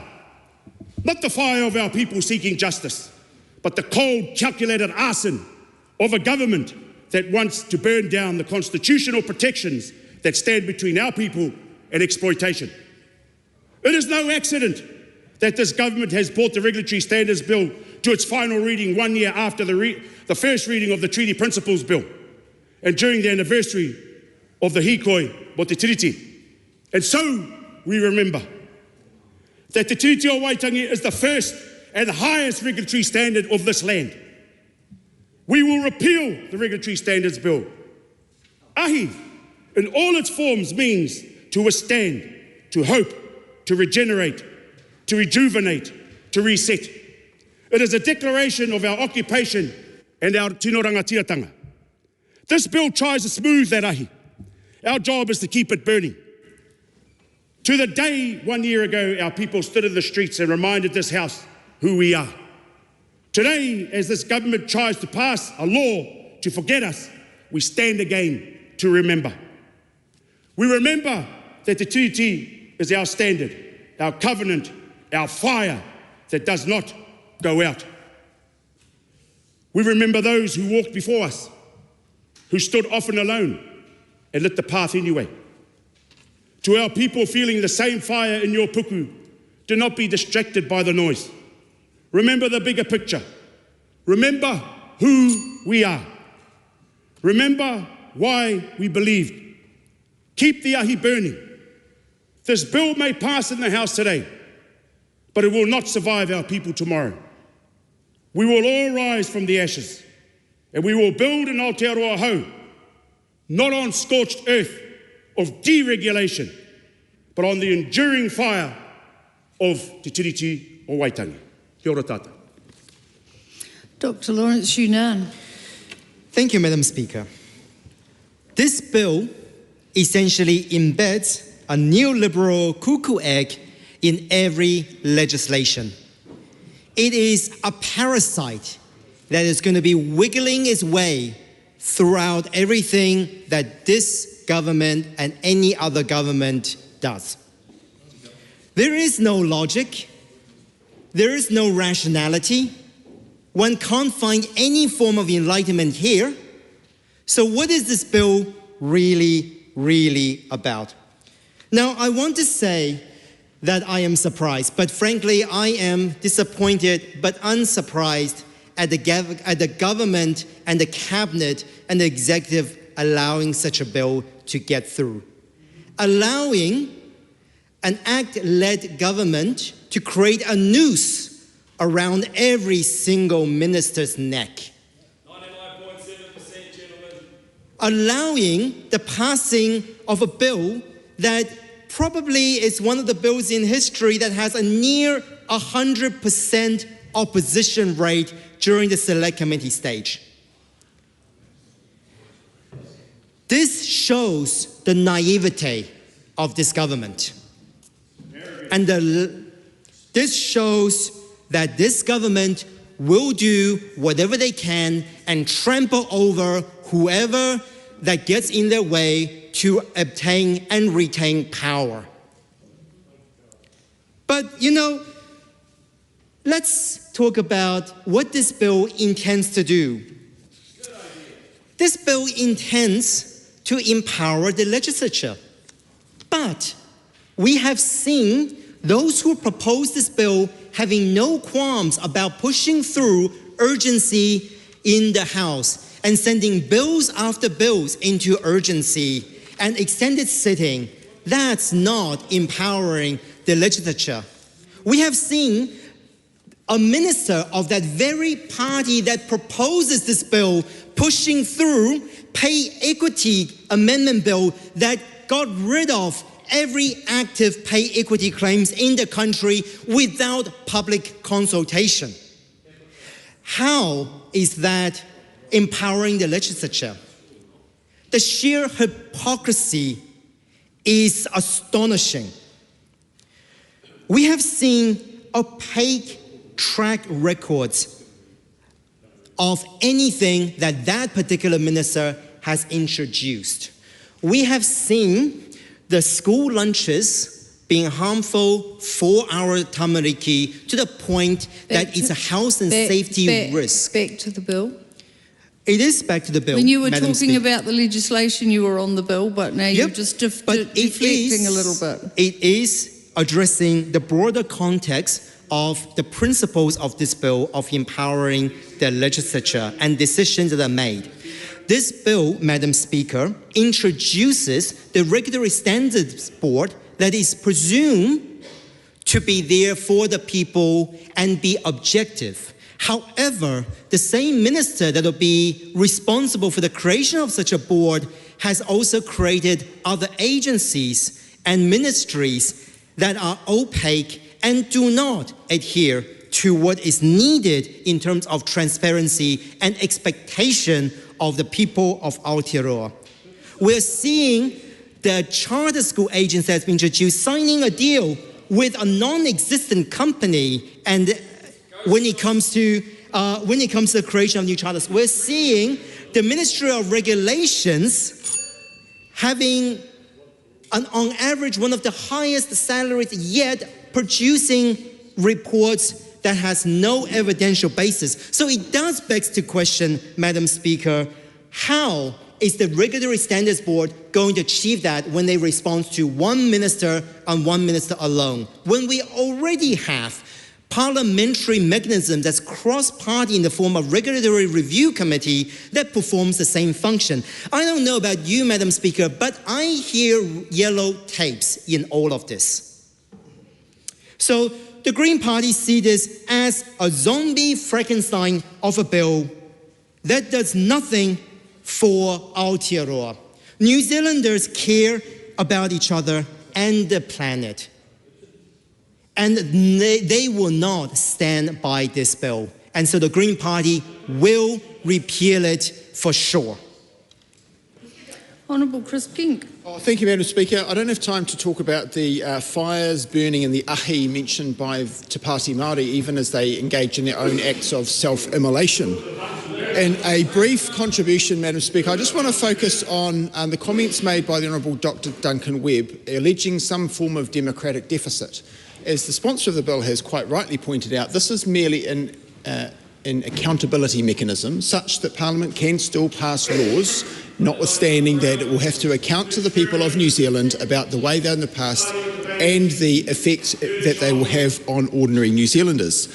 I'd also point out that Parliament's already given a much more muscular power to the courts and able to declare legislation inconsistent with the New Zealand Bill of Rights Act. That's a much more muscular power. That is a genuine democratic deficiency, and this Parliament has already established that it's happy with it. While courts can't strike down legislation in the same way as the Supreme Court of the United States, thank goodness, nevertheless we require of ourselves some kind of response when courts engage in that way. This is a much more tame, much less muscular power. It's an exercise in increasing accountability, democratic responsiveness, and I join others on this side of the House in recognising this commitment within our coalition agreement, and I commend the bill to the House. Honourable Dr Deborah Russell. Thank you, Madam Speaker. Madam Speaker, when we are elected to government, we will repeal this bill. We will repeal this bill. It is an odious bill. It should never have come to this House. It has been opposed by the great majority of New Zealanders. Less than 1% of the people who sent in a submission to the Select Committee supported this bill. The reputable submitters, people like the Legislative Design Advisory Committee, the Parliamentary Commissioner for the Environment, so many of our civil institutions opposed this bill. It should not be here, and we will repeal it. Madam Speaker, I've noticed in speeches in the House all too often people fling around words like common sense and ideology, and they've become a shorthand for something that people don't agree with or that they think is right. I'm going to avoid those words in this bill. I actually want to dig into the actual principles and talk through why they simply don't work for legislative processes. So I want to start with the concept of principles in the first place. We've called them principles. They are here really working in some ways, sitting in here as rights. Now, I don't follow Jeremy Bentham. I don't think that rights are nonsense on stilts.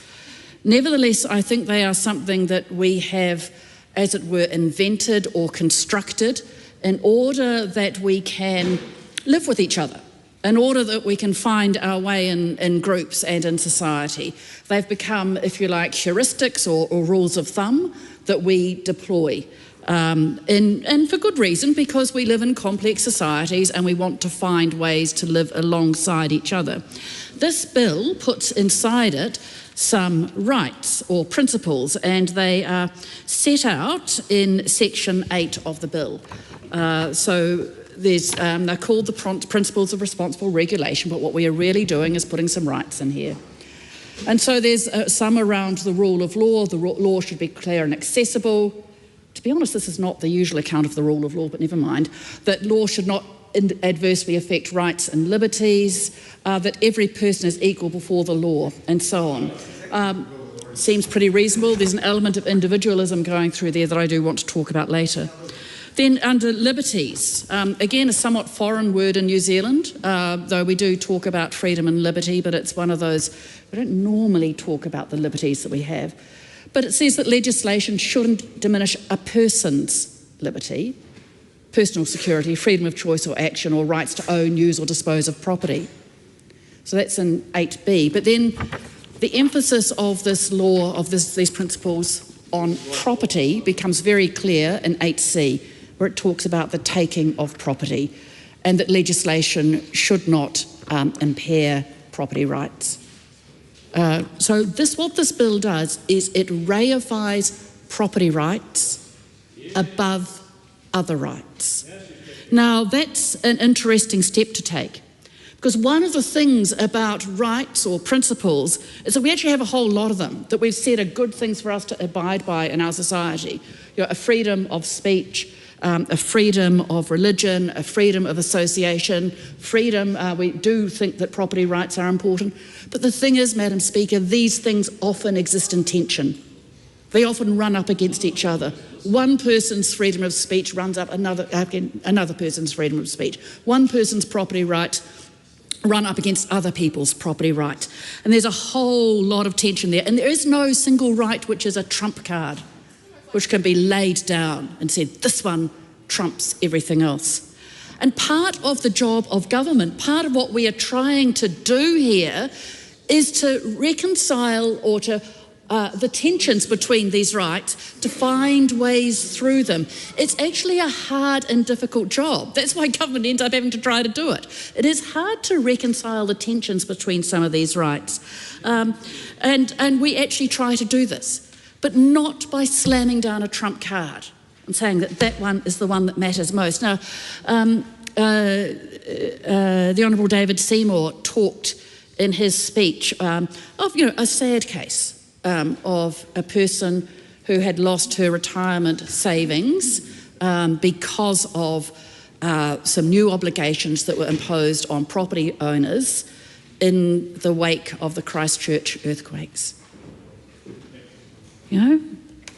8 people died on the 702 bus when the facade of a building collapsed on them. The reason, as a government, the National Party decided back in, I can't remember which year it was, to put in some earthquake strengthening requirements is because people lost their lives in earthquakes. Because many of our buildings are not up to earthquake standards. Yes, people have property rights, and yes, people have a right to be alive. And those things can run up against each other, and it can be hard to work out how much we pay where. But property does not trump. It is something that has to exist in tension with all the other rights. So those rights are in tension. And yet this bill says that property is the one that comes first. I talked briefly before about the right of association. There was a very good reason for that, because some rights exist as group rights. We are not just some kind of set of individuals, 1 + 1 + 1 + 1 + 1 + 1. We are a society. And a society is composed of groups, of people standing in particular relationships to each other. And there are some rights that only exist because groups exist, of group rights, as it were. If I'm going to give a particular example that might matter to us, if you want to hold and keep and speak a language, it can only be done if other people hold and keep and speak that language too. There is a reason why we think that it is important to have te reo Māori as the official language in this country and to support the teaching of te reo Māori in schools, to ensure that it is used across our society. There is a reason why it is so often that we hear that language spoken in this chamber. It is because we hold it dear, yet we can only have te reo Māori spoken by one person alone. Doesn't work. Languages work collectively. And sometimes in this bill reifies individual rights. It says that individual rights come first, but we actually have to work to hold that tension together. And yet this bill says, and I think I'd have to go to the exact clause, is legislation should not unduly diminish a person's liberty. Individual liberty matters, but so too do group rights. And we should not trump one over the other. Instead, government should work its way through them. I had intended to speak a little of Te Tiriti, but our colleague Rawiri Waititi has done that. I want to speak of one further set of group rights or rights that are not in this bill that we do need to think hard about, and that is environmental rights. Now, there is a sense in which the environment holds its own value, but that's a hard and complicated one to explain in a speech. But I want to talk about how our environment affects us all. My trees affect my neighbourhood. The beautiful kahikatea on my property, they matter to my neighbours. But if I chop those trees down, they belong to me. My name is on the title deed. They belong to me, but if I chop them down, there goes the security of our hillside. That's why those kahikatea matter.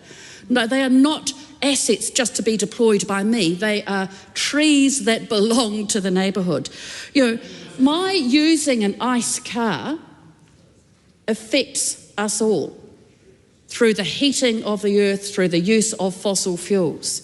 Every time, and by myself, just one little bit of me doing that, wouldn't matter too much. The trouble is all of us do it, and together we create a problem for all of us. We need to think about the environment as well, and yet the environment is not in here.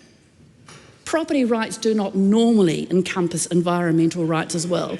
Those things can be in tension, and yet this bill does not address those tensions. This bill reifies property rights above all. It says that is what matters most, and actually, as New Zealanders, we have rejected that for a very, very long time. Madam Speaker, we will repeal this shoddy legislation. Todd Stevenson. Madam Speaker, look, I've listened to some of the contributions, and I think they were debating an entirely different bill and an entirely different time. The Regulatory Standards Bill is very easy to pick up and read.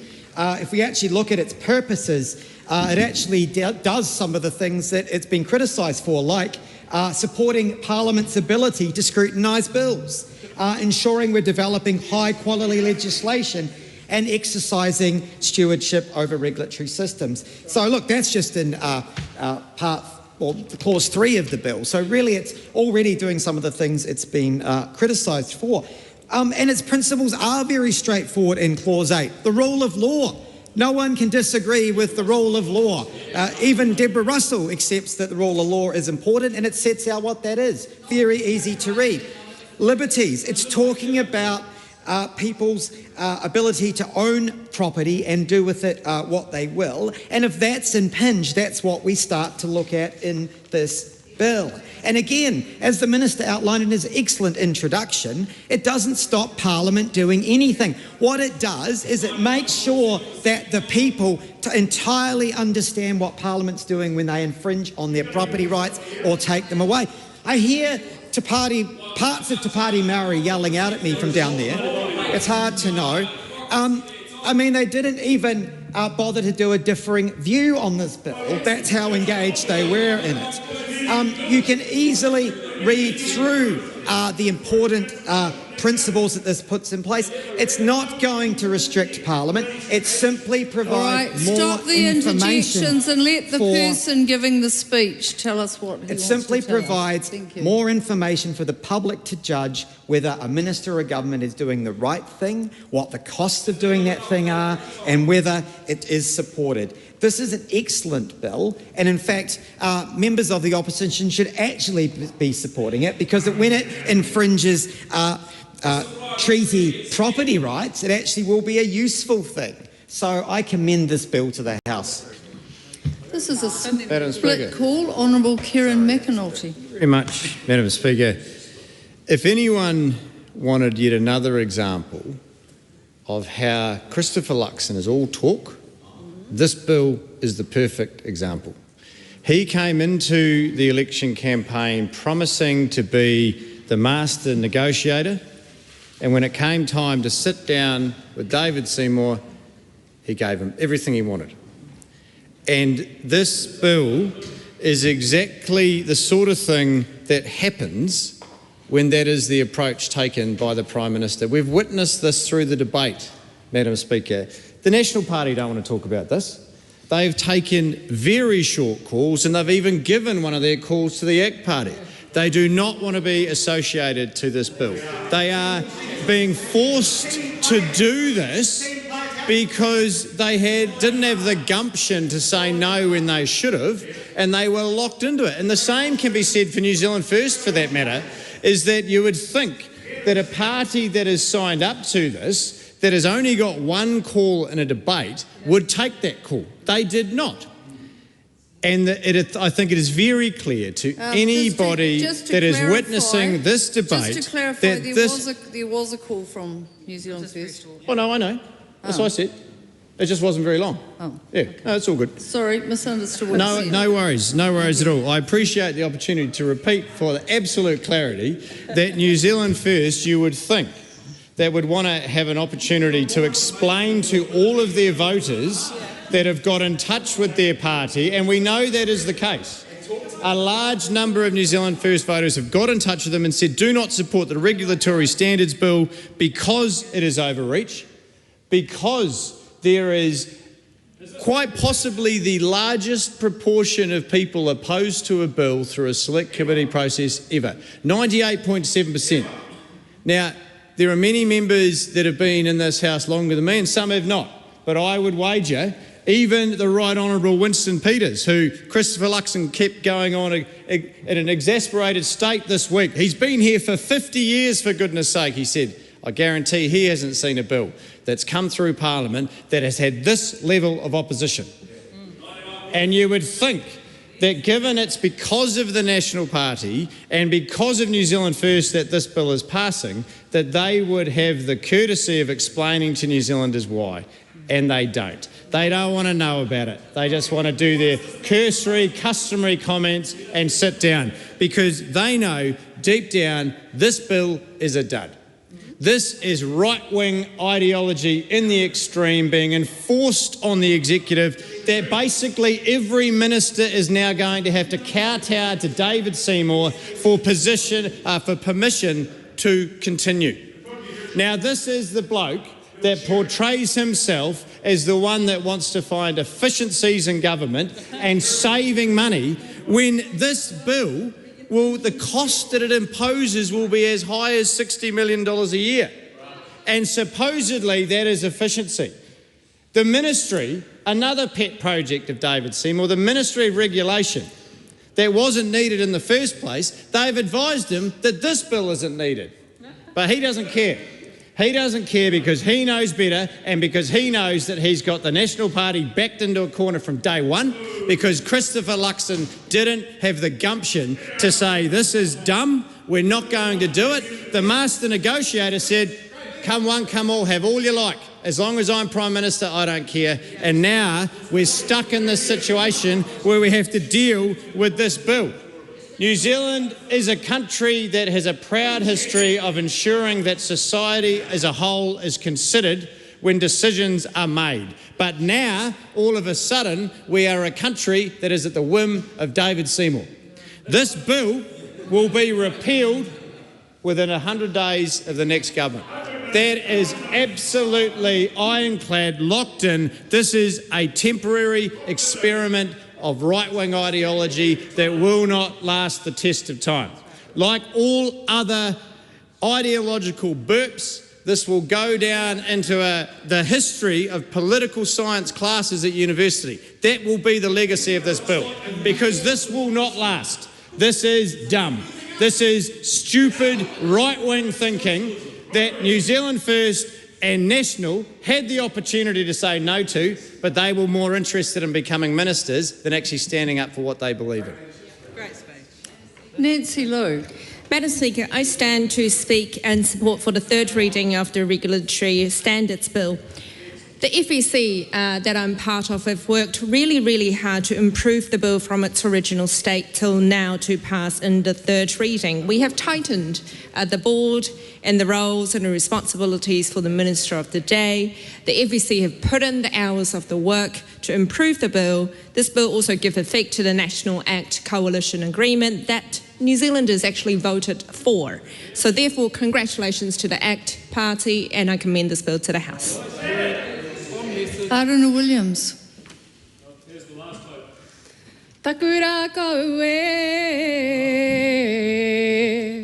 taurawa ki te whare, Ka ngaro atakahi e, te whare o te kahi katoa, hei ngau whakapai e, hei whakapai ururoa e hau mai nei. Kei waho kei te moana, ka ore aku mihi e, aku tangi mō koutou. Maupuku ko te iwi e, ka mō wai tonu te whenua, e takoto nei. Madam Speaker, you can hear my emotion in my voice today. When I stand 7 generations from the land takings of Tūhoe that song recalls, as the chair of the Regulations Review Committee that is charged with the review of regulation. That land taking was lawful and it was made under regulations passed by executive government that no elected person was accountable for. And they were certainly not accountable for the people of Tūhoe, who are largely still landless. For that member to stand in this House and to claim that land takings will be solved by this bill, that property rights will be protected and that those people who still have no justice in the eyes of the state is a farce. And Madam Speaker, when I think of the role of the Regulations Review Committee, it is more than just a committee that oversees a technical and legalistic area of our Parliament. It is people who care about the function of regulation and the people who it serves. It considers complaints from ordinary New Zealanders who are able to bring something that they care about in their lives, whether it is their electricity bills or the fees that they pay to become a nurse or a doctor, to people who they can meet with at street corner meetings, at people who they elect at the ballot box, at people they might not agree with, but who they can go along to a community meeting and ask a question. That is a fundamental function of our democracy. It is not one that is guaranteed. It is one that we must fight for. Because 7 generations ago, people in New Zealand did not have that right. And many of the names I'm going to read you in my whakapapa of those 7 generations, Māori did not have that right. It started with Puniwahi o Taihakua, then his son Susaka Ngāho, then his daughter Fiu Fiu, then her son Tiamo, then his son Te Wehinga, then his son Hare Mahanga Te Wehinga, then me. These are people who I remember. Their names live on in my children's names. They are people who have been denied the right to come to government and have a say, and that is why this debate matters to people. When I speak of the Regulations Review Committee, it's a well-loved committee. There are many people sitting in this House today who have served on it.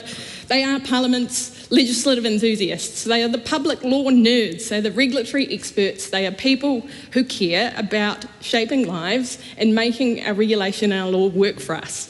It's one of the few parts of Parliament that still works across party lines and requires genuine cross-partisanship.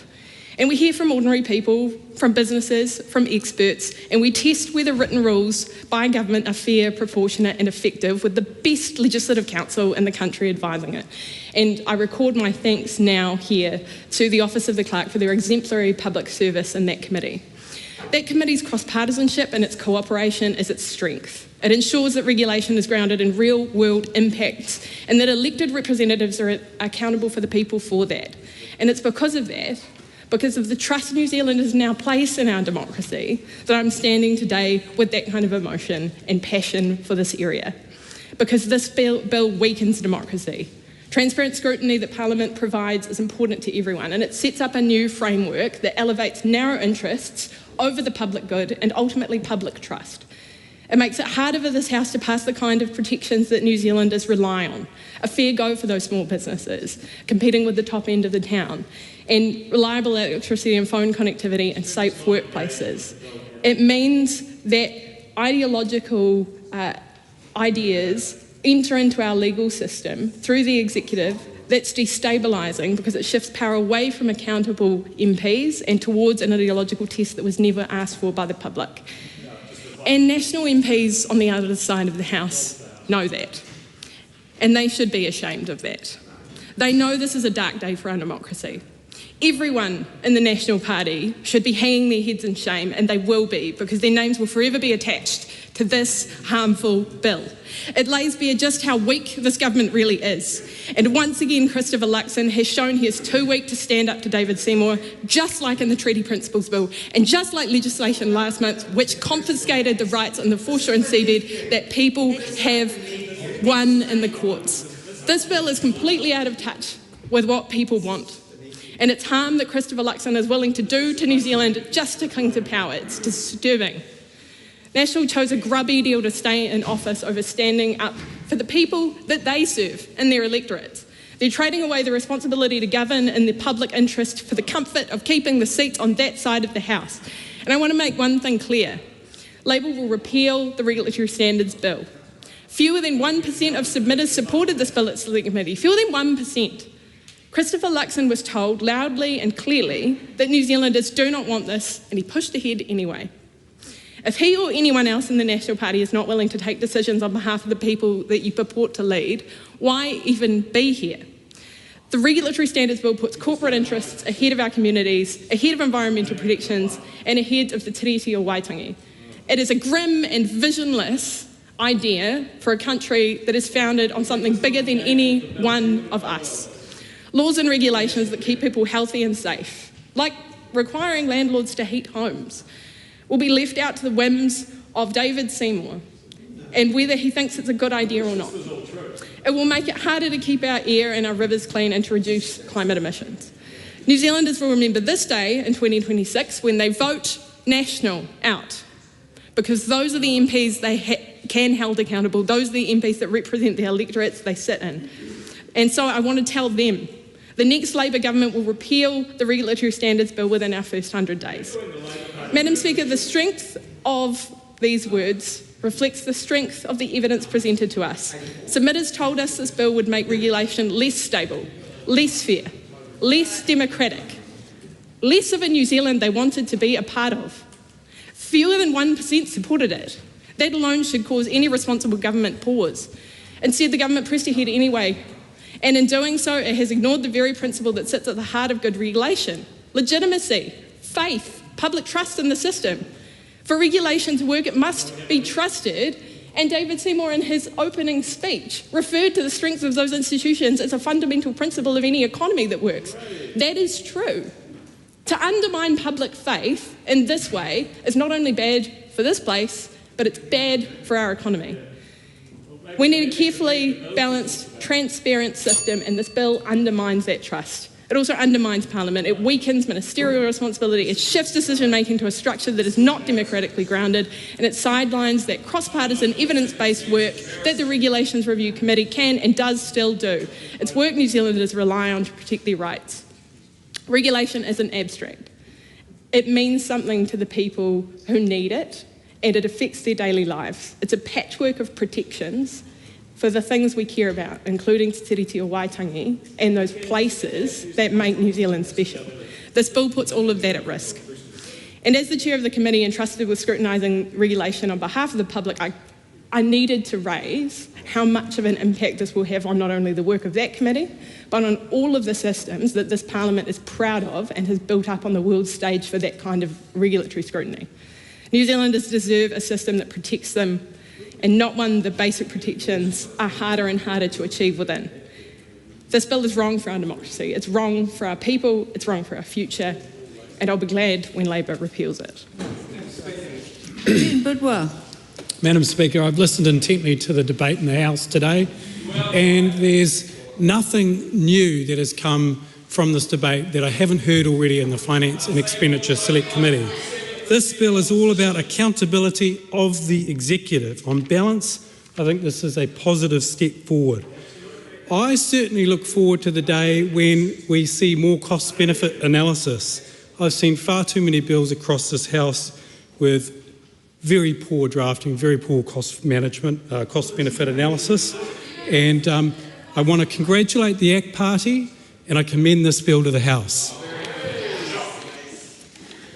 The question is that the motion be agreed to. Those of that opinion will say aye. Aye. To the contrary, no. No. The ayes have it. Party vote is being called for, please, Clerk.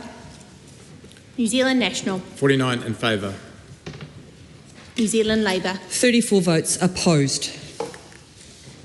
Green Party of Aotearoa, New Zealand. Tuko Māori mga poti kia whakahe.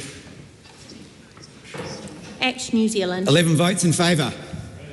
New Zealand First. 8 votes in favour. Te Pāti Māori. E whanga pōti e whakaheana. Tāku Te Whereas. Ko tai te pōti o te taitonga e whakahea ana. Maria Mino Kapakingi. Ko tahi te pōti kia whakahe.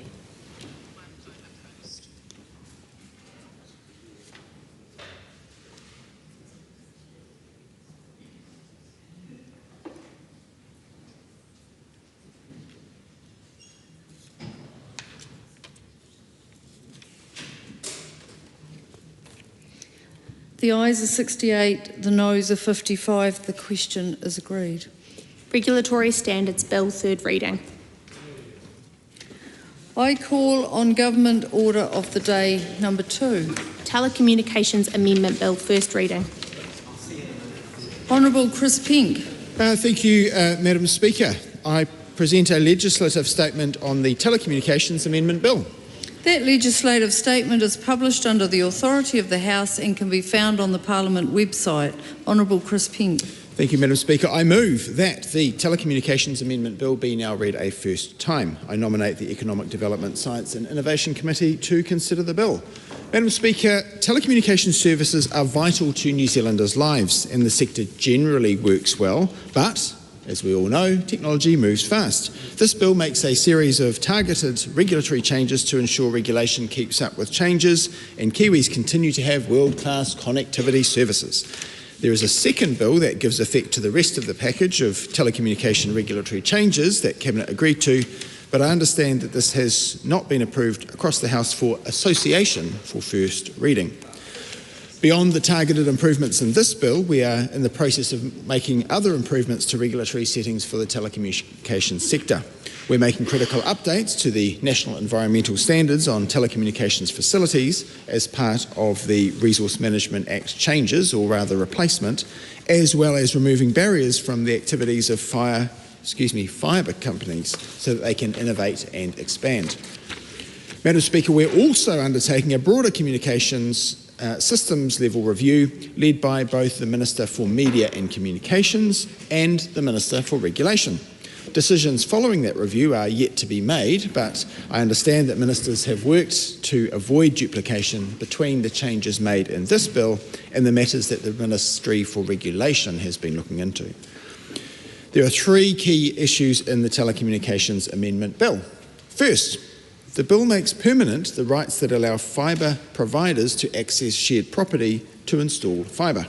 These rights were set to expire earlier this year and have had a short extension until 2028 to give us time to consult on their future. As many of you will know, colleagues, friends, fibre broadband has economic and social benefits that come from Kiwis making use of the high-speed, reliable telco services.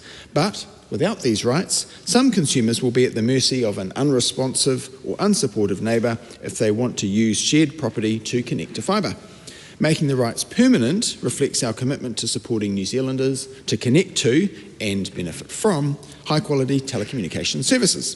This government is also committed to protecting the rights of property owners, and so the bill makes the existing protection mechanisms for these people permanent as well. These protection mechanisms include access to dispute resolution, limits on how much shared property can be impacted, and requirements about how the impacted property is reinstated. The bill also allows for the rights to be invoked when a fibre installation order is placed directly with a fibre provider. At the moment, the rights can only be used when someone has ordered a fibre broadband plan from a retailer. Developers or landlords are understandably reluctant to sign up to a broadband property for a property they're not going to be living in just to get fibre installed. But the change in this bill means that a property owner, or again a developer, with a shared driveway can use the rights to get fibre installed before anyone moves in, without having to sign up to a fibre broadband plan. It will therefore support more properties to be fibre ready and improve access to fibre for more New Zealanders. The protection mechanisms for affected property owners will also apply in these circumstances, balancing the benefits for consumers who want to connect with fibre with impacts on other property owners. Second of the three promised areas, Madam Speaker, the bill makes it mandatory for large retail telecommunications companies to be part of an industry dispute resolution scheme if they aren't already. Many of our biggest telecommunications providers have already voluntarily joined a scheme, which is great. However, we're seeing that as the telco industry evolves, more New Zealanders are finding themselves without access to a telecommunications dispute resolution scheme.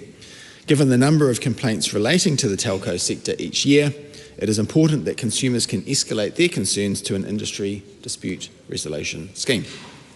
We're conscious that membership in such a scheme does come with costs for the provider. The bill creates a revenue threshold for when a telco provider needs to join a scheme to balance the benefits for consumers with the impact on the industry. The threshold mitigates the impact on membership fees for these telco providers, meaning that there is still a low barrier to the entry to market, supporting competition and innovation. The bill widens the type of schemes that can be recognised as industry dispute resolution schemes for the purposes of the Act. Since providers that aren't already in a telecommunications dispute resolution scheme will need to join one, the bill ensures that the Act is flexible enough to recognise schemes set up by providers outside the traditional telecommunications industry. Indeed, this change reflects that more Kiwis are buying their telco services from non-traditional telecommunications companies like electricity providers. All industry dispute resolution schemes will continue to be reviewed by the Commerce Commission, fear not, meaning that any poor performance of new schemes can be addressed. Third and final, the bill creates a new regulation-making power so that telecommunications development levy amounts can be set in regulations. The levy funds non-commercial telecommunications services and infrastructure and has been critical to some of our most successful rural broadband programs. But the amount of the levy is currently set in the Act. This means that if there is a need to increase the levy to respond to a specific connectivity challenge, a full parliamentary process is required to amend the Act. If we really want to be able to use the levy to meet its purpose of addressing non-commercial telecommunications challenges, and I think, Madam Speaker, we do, then we need greater flexibility. By amending the Act so that the amount of the levy is set in regulations, we'll be better placed to respond to connectivity challenges as they arise. To balance this increased flexibility, any regulation that increases the levy amount will need to have consultation with telecommunications providers that pay the levy. This addresses some early stakeholder concern about a lack of checks and balances. Madam Speaker, I think it's important to note that decision-making on increases currently need to go through the House, and so we're engaged in the process of balancing the need for accountability and a robust process, on the other hand, with the ease of being able to do the business of changing that as need be. The bill will allow for necessary flexibility to set the amount at an appropriate level while keeping regulatory uncertainty to a minimum. The bill also makes minor and technical amendments to improve clarity and make consequential amendments. For example, the bill amends a set of regulations to reflect the Commerce Commission no longer accepts cheques. At a high level, this bill is about making sure we have the right regulatory settings in place for an important market. The targeted changes in this bill support competition, foster innovation, and help stimulate economic growth. I encourage members and the public to have their say on this bill through the Select Committee process, and in the meantime, I commend this bill to the House. The question is that the motion be agreed to. Reuben Davidson. Thank you, Madam Speaker. And it's good to have an opportunity to confirm that Labor supports efforts to modernise the regulation of the telecommunications sector. And as we know, there's a complicated and complex set of physical infrastructure across New Zealand, both terrestrial and satellite infrastructure that enables the telecommunications sector in New Zealand. And despite all of that, there are still gaps and blind spots within New Zealand where we can't connect or are unable to connect for various reasons. what needs to happen is that the legislation that governs telecommunications in New Zealand needs to close up the gaps in the same way that we would then be empowered to close up the gaps in connectivity across the country. We know that connectivity is crucial, and we see that no more so than in times of natural disasters, or, as someone on this side of the House suggested, Mother's Day. Yes, very important that connectivity is available at that time of the year as well. So we do welcome the move from the Minister to bring the regulatory environment in line with modern industry practice. What this bill does is part of a program of regulatory reform to ensure that the regulatory environment the telecommunications sector operates in is fit for purpose and consistent with changes that have occurred in the industry. It's a very fast-moving industry, which is why the legislation needs to move to not just keep up, but to, in fact, get ahead of that.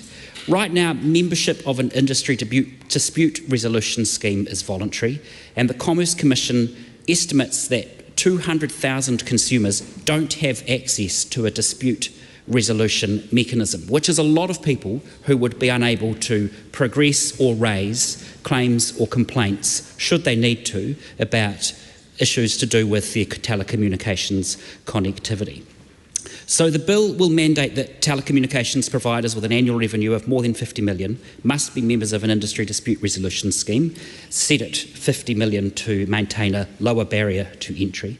It makes the rights for fibre providers to access shared property to install fibre permanent. Now, these were set to expire earlier this year, but that had already been extended through to 2028. This bill now makes that permanent. It allows the Minister responsible for the Telecommunications Act to set the telecommunications capabilities like the Rural Broadband Initiative through Order in Council. It's currently set at 10 million per annum in Section 3B of the Act, and increasing it would require an amendment to the Telecommunications Act through the normal parliamentary process. The bill also empowers the Commerce Commission with a role considering requests for regulatory exemptions for the smaller fibre companies, which is also an important thing for us to see happen as well.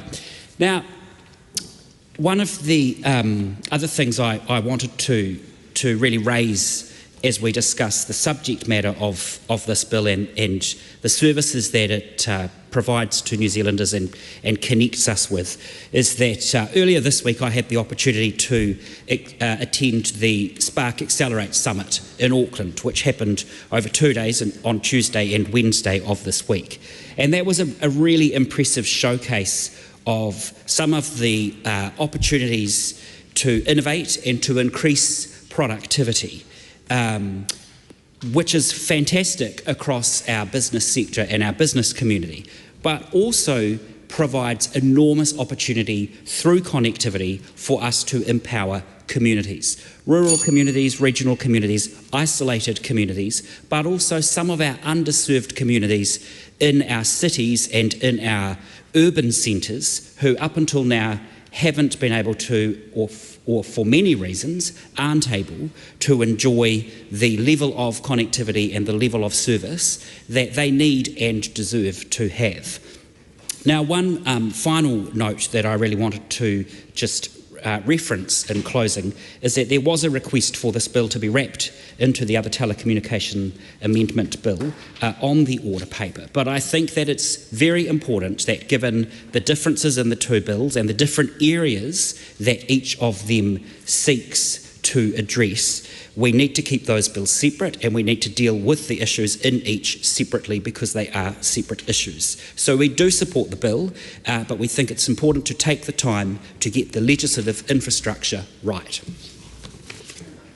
Ricardo Menendez-March. Thank you, Madam Speaker. The Greens are supporting the Telecommunications Amendment Bill, and we look forward to having a constructive conversation at the Select Committee stage and engaging with submitters on the issue. As others have canvassed, what this bill does is set up a dispute resolution scheme for high-revenue telecommunication providers and make other minor changes to the Telecommunications Act. And I think this is a worthwhile bill to support because enhancing consumer rights and improving dispute resolutions are good things that I think can build cross-party consensus and this shows that actually, should the government choose to prioritise the legislative agenda towards the rights of consumers, we could probably be having far more constructive conversations in select committee stage and in the House, unlike the previous debate we held, which clearly was driven by one party and one party alone. So I think it's important here to put in the context that Chorus was initially set up to provide ultra-fast broadband. That has been quite successful and important to modernize our economy and access to information and other services. And I think it's good that this bill will also then look at the next steps in relationship to the, extending the right for fibre providers to access shared property to install fibre.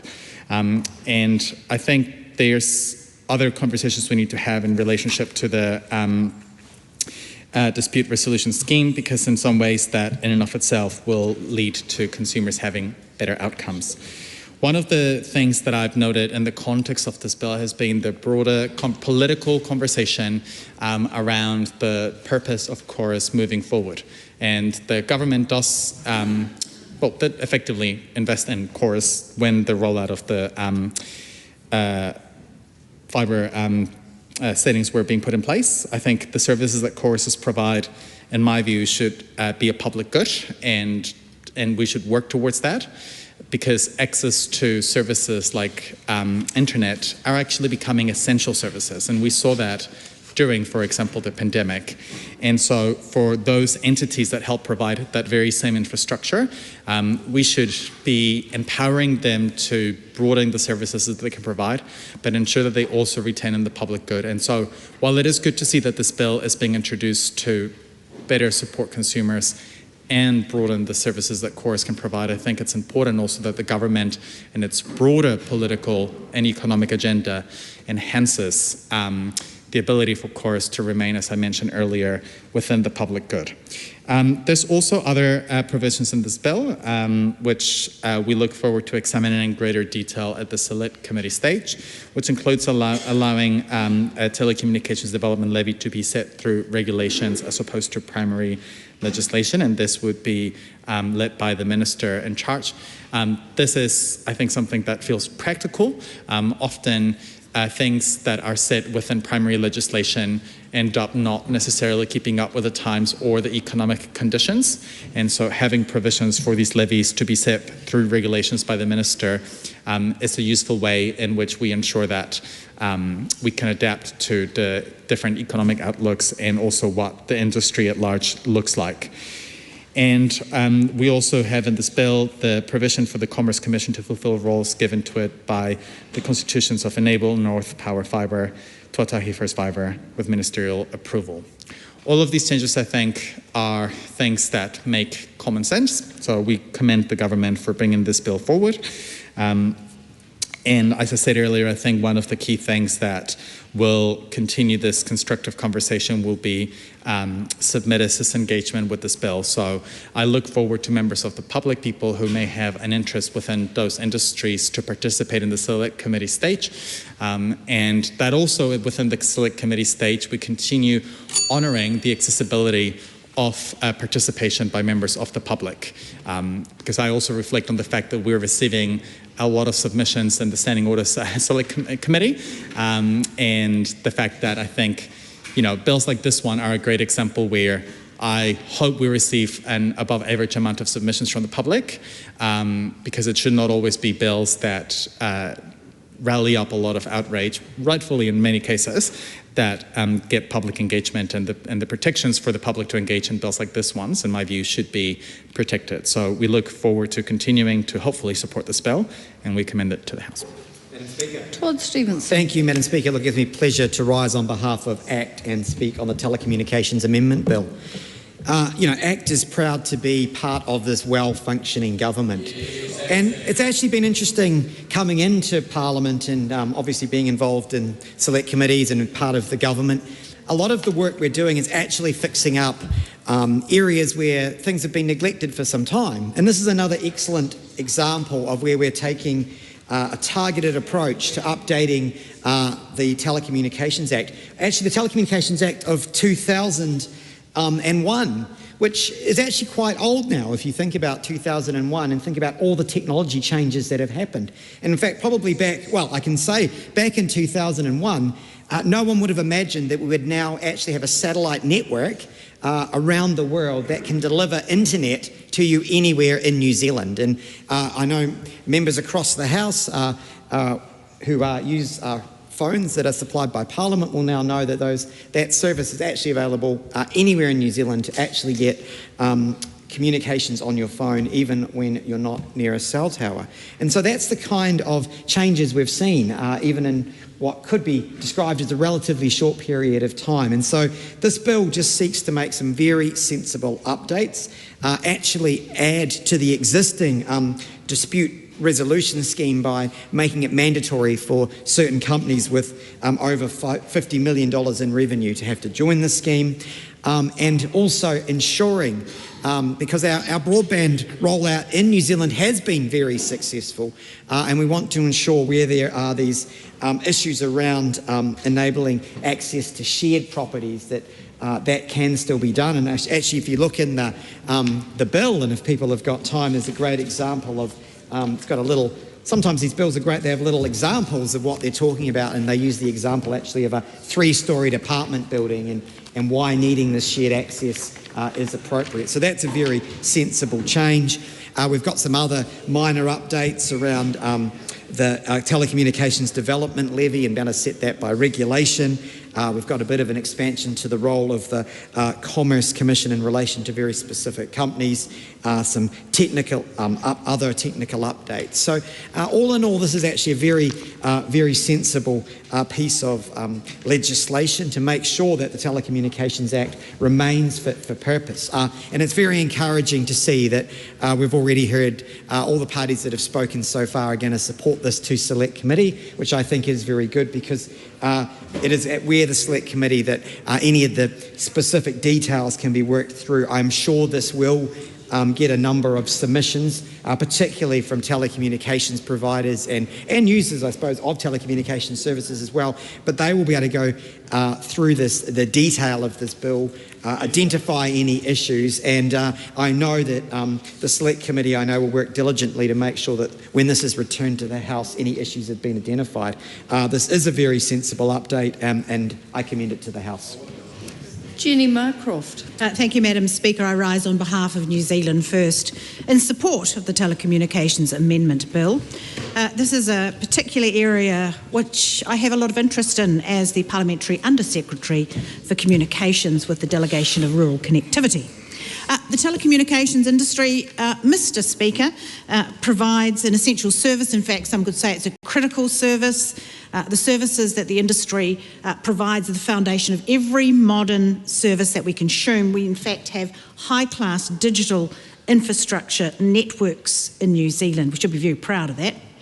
We know that the high-quality digital connectivity drives economic growth. It increases productivity, social inclusion, and access to essential services like healthcare and, of course, education is enhanced by it. It empowers rural, remote and hard-to-reach regions to thrive. Also, whether you're high-tech farming, whether you have got a quarry that needs intelligent quarrying systems, if you're into gaming development, Pickpop, went to visit them this week, doing marvellous work. Emergency management, we see that they're increasingly integrating high-tech tools to enhance preparedness, response and recovery efforts. We have 87% of the country covered now, connected through the ultra-fast broadband program, rural broadband initiative as well, and the Marae digital connectivity program. So we do have, in fact, Mr. Speaker, a telecommunications network that is the backbone of our daily lives in ways that we couldn't have imagined mere years ago. A couple of changes in this bill. We'll be changing to the telecommunications dispute resolution scheme, where we're raising that threshold where a telco or an internet service provider being part of that dispute resolution scheme from 10 million to 50 million, raising that threshold. Give you an example of a Manawatu inspired net. They deliver internet services right across the Manawatu to the council, a lot of land area, as well as Massey University. In the last 26 years, they've had 2 complaints Do they need to be part of that disputes resolution scheme? They're only a small provider. They don't meet that big threshold. So no, it's common sense and practical, the changes we're making here. Access to shared property, we've heard others mention that. This is practical and a pragmatic change. We're making sure that the current temporary rights to accessing shared property, so if you live at the end of a driveway, a shared driveway, your front neighbour can't block you getting fibre. That's a great change in this bill. And that telecommunications development levy, also known as the TDL, it's currently sitting at 10 million. It was 50 originally when we rolled out the broadband. Through regulation, instead of through legislation, we could change that up at some point, and that regulation will be managed by the Minister. And lastly, but not least, local fibre companies. We are going to make sure that they can operate in line with the permitted activities of Chorus. This will level up their playing field. This is long overdue. It'll allow these LFCs to create additional lines of business, expand their networks further into rural communities, which New Zealand First believes extremely important. They've found ways of being creative with their business cases, but this actually will help them to expand further and deeper into rural areas. This is really important to ensure that the economics will actually be the right bridge to cross. So I just want to acknowledge the local fibre companies, Enable Networks, Tuatahi First Fibre and North Power, the OG of LFC, for the great discussions that we've had. Also acknowledging the team at MB, James and Deb, for the great discussions we've had. Thanks for listening. I commend the bill to the House. Speaker. Sorry. Murray Mino Kapakingi. Thank you, Mr. Speaker. Mr. Speaker, this government has made one thing abundantly clear, and its determination is to push ahead and strip away what it calls red tape, rules and so on that it believes hold back the progress of our country. We saw that approach in the passing of the Regulatory Standards Bill, a piece of legislation we unequivocally oppose. Unfortunately, we didn't get the opportunity to speak to that bill, but let me be clear, progress cannot come at the expense of accountability or the voices of our people. And that rings true even for the Telecommunications Amendment Bill, of which I stand to speak to. At first glance, it may seem straightforward, but it's remarkable how outdated regulations can stifle even when the most basic functions of modern infrastructure. This bill updates the rules for phone and internet providers so they can keep pace with rapid technological change. It permanently allows fibre providers to access shared properties, apartment buildings and multi-owned land to install fibre internet. It also requires large telecommunication companies to join a dispute resolution scheme, giving consumers a simpler path to resolve complaints. It gives the government flexibility to set the telecommunications levy, expands the Commerce Commission's oversight of fibre companies and makes technical changes for clarity and efficiency. These are good things on the face of it, necessary things, but Mr. Speaker, we must look deeper at the implications for Māori. One concern is how permanent fibre access rights might extend to shared Māori land. The disclosure statement assures us that the safeguards under Te Turehenua Māori Act apply and that provides some reassurance, but wānanga and greater engagement from Te iwi Māori is required in shaping these provisions further. Our position is to support this bill at first reading, not because it's perfect, but because it deserves full scrutiny at select committees, where Te iwi Māori can be heard and amendments considered. Progress must never come at the cost of partnership, Mr. Speaker. That's the principle we continue to uphold, and thank you for the opportunity to take this call, Mr. Speaker. Kia ora tātou. Just before I do that, now, Ms. Kapakingi, requirement would be that that was a party Maori call. Did you have the go-ahead from Te Pāti Maori to take that call?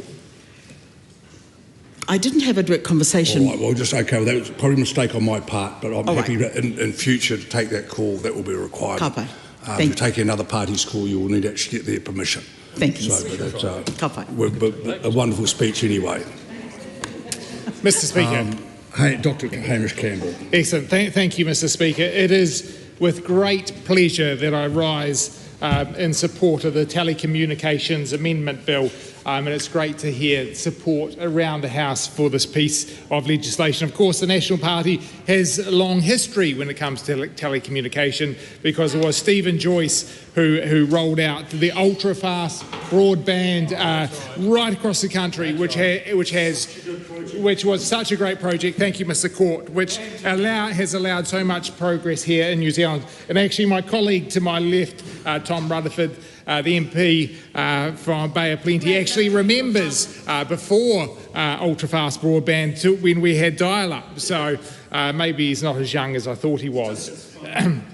But the thing is, there's been a lot of development in the telecommunications field. And actually, I must give a shout out to River, based in Christchurch, which has developed world-leading technology when it comes to the Internet of Things over satellites. And a couple of months ago, I had the great pleasure of talking in depth with the founder there about the great work that they're doing and the usefulness of being able to monitor things in far-flung places. So it does highlight how far we have come when it comes to telecommunications.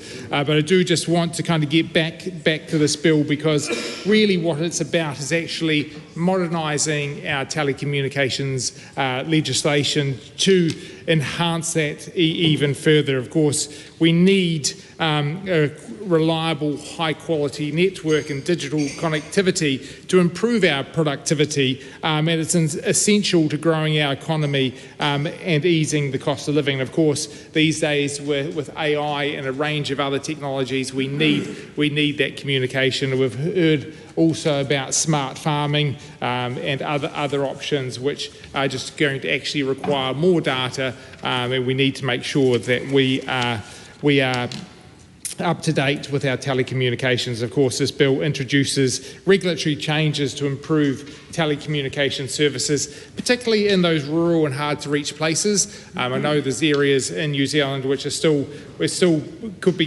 considered hard to reach. Of course, there is now the satellite communication with some of our mobile networks, which is interesting and is great to help support that innovation, the economic growth, by enabling better connectivity. But it's not just connectivity for households, it's also about businesses and essential services. And regulatory barriers do prevent smaller, maybe more local fibre solutions or companies from offering a diverse array of services, and of course that will be addressed. And I know there's companies in Christchurch that are looking forward to that happening.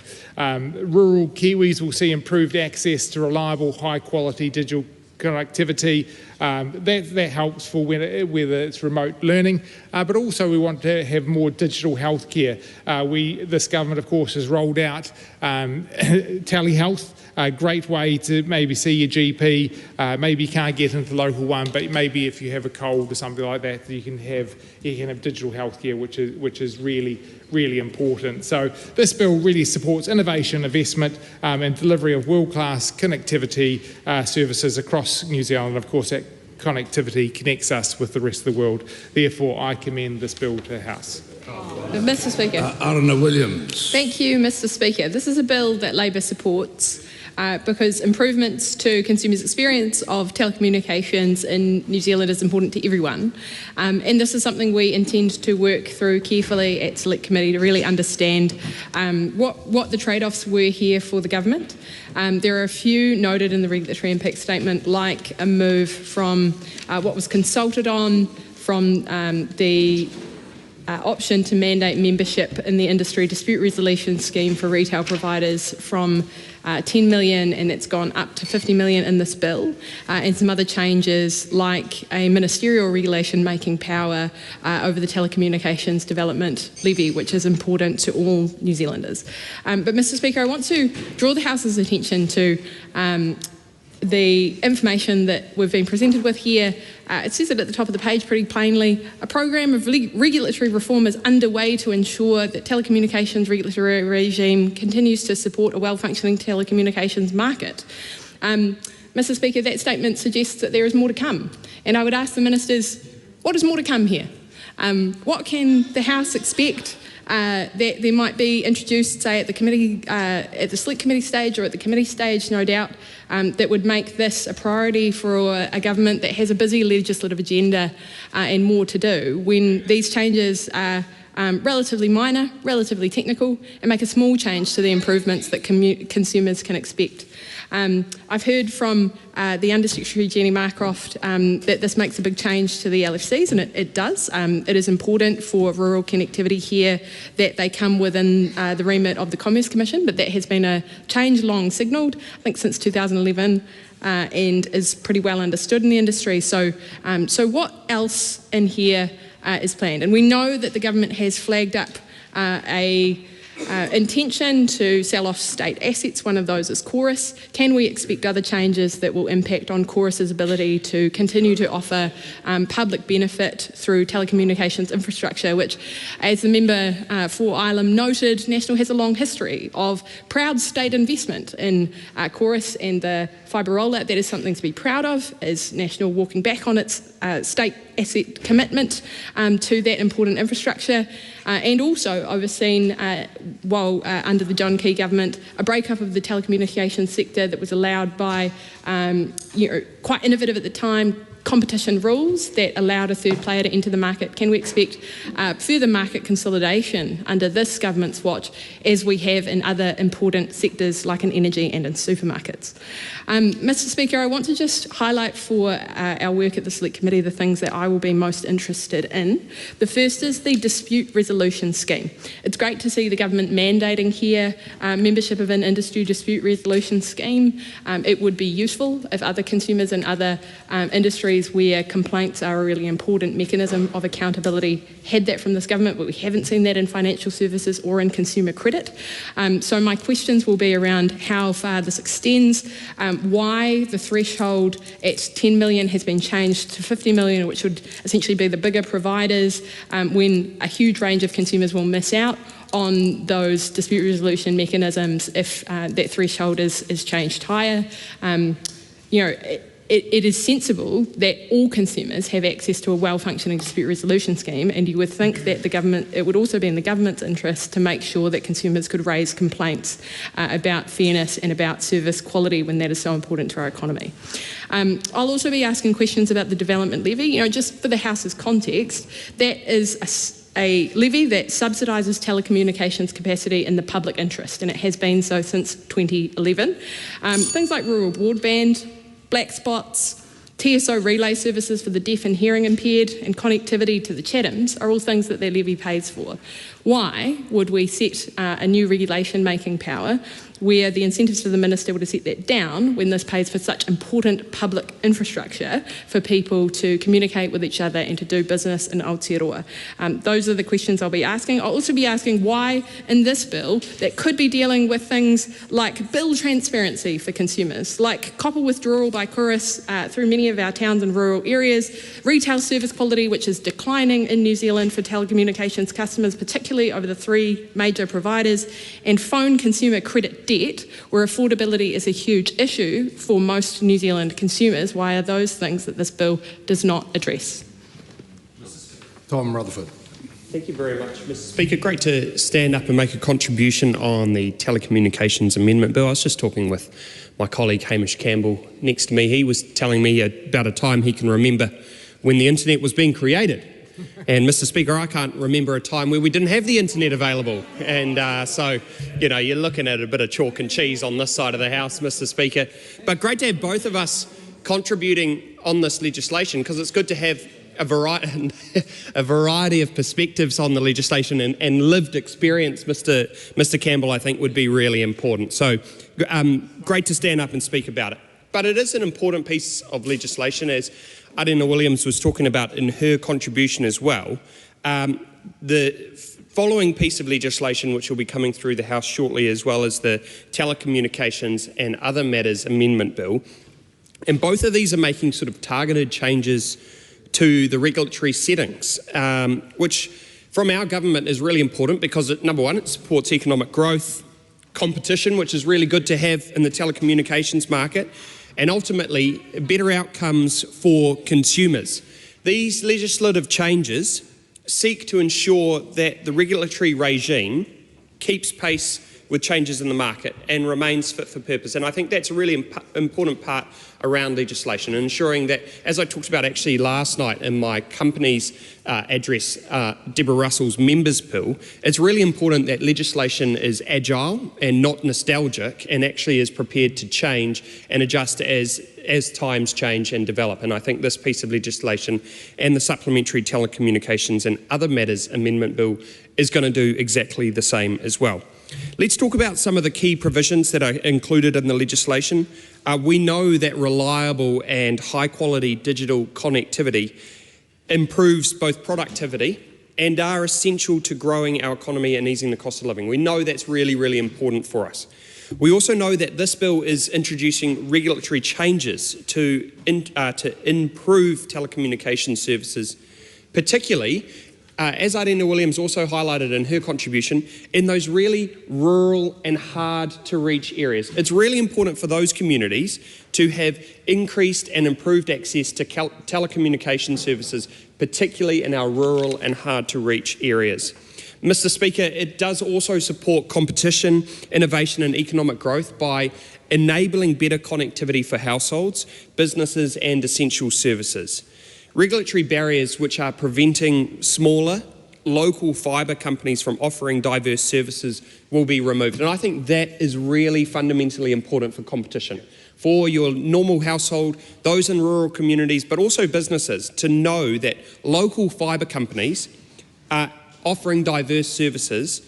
The regulatory barriers they have will be removed, which are really, really important for competition. And as I've been talking about with rural New Zealanders, they'll see improved access to reliable, high quality digital connectivity, which is a really good thing for our rural community. They are the backbone of New Zealand, and to support them in this space is really, really important, and the legislation does exactly that.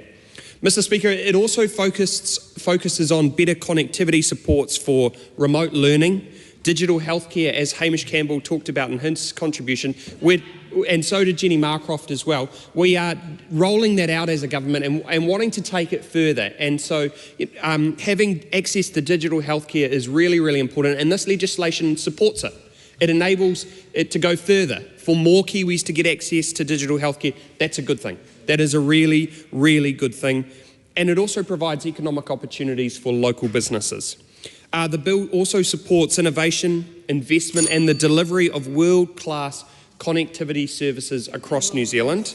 And it amends the rules governing certain local fibre companies, LFCs, Mr. Speaker, so that Enable Networks, Tuatahi First Fibre and North Power Fibre can have more types of activities, sort of similar to Chorus and what we see that they do across New Zealand, encouraging wider service provision. The last 2 points, Mr. Speaker, are around that it helps unlock the growth potential of regional fibre companies, which are really important, so that they can actually better serve their communities and actually compete more effectively and create more competition in the market, which is a good thing. And increased competition, as we all know, when you have increased competition, what does it do? It drives down costs for households and for businesses, a really important thing to do in the economy, a really important thing for New Zealand families with the cost of living, to drive down costs for households and business. This is a great piece of legislation and I commend it to the House. Mr. Speaker. Glenn Bennett. Kia ora, Mr. Speaker. Yeah, this bill does a lot of things. I'm not sure if it's quite as driving down prices for households as the last speaker said, but hey, if that does something in this, I guess we'll support it, because we want to deal with issues such as the cost of living. And as I listened across the House to a piece of legislation I know very little about, and it's in a wheelhouse that's not my own, it is always good to understand and hear the experts in the room, or those with the good speaking notes from their parties, to talk about what this bill is, and what it does. And Mr. Speaker, the previous speaker also admitted that he's only lived in a life where he's known the internet and that kind of thing. And it is amazing how quickly the world changes and how often this house doesn't always keep up with the rapidly changing nature of technology in the world. And I don't want to age you, Mr. Speaker, so I won't. But I remember a time when I used to visit my grandparents, and we had great joy in the party line that they had on their street, and the ability to always pick, was this our ring or is this not our ring, in terms of the different the rings it had, and the ability to actually listen in to other calls. And that's obviously changed rapidly over time, to obviously everyone having a fixed telephone in their home, generally one, maybe two, but always fixed on the wall, to the fact now that we have telecommunications in our pockets, and anywhere almost we have.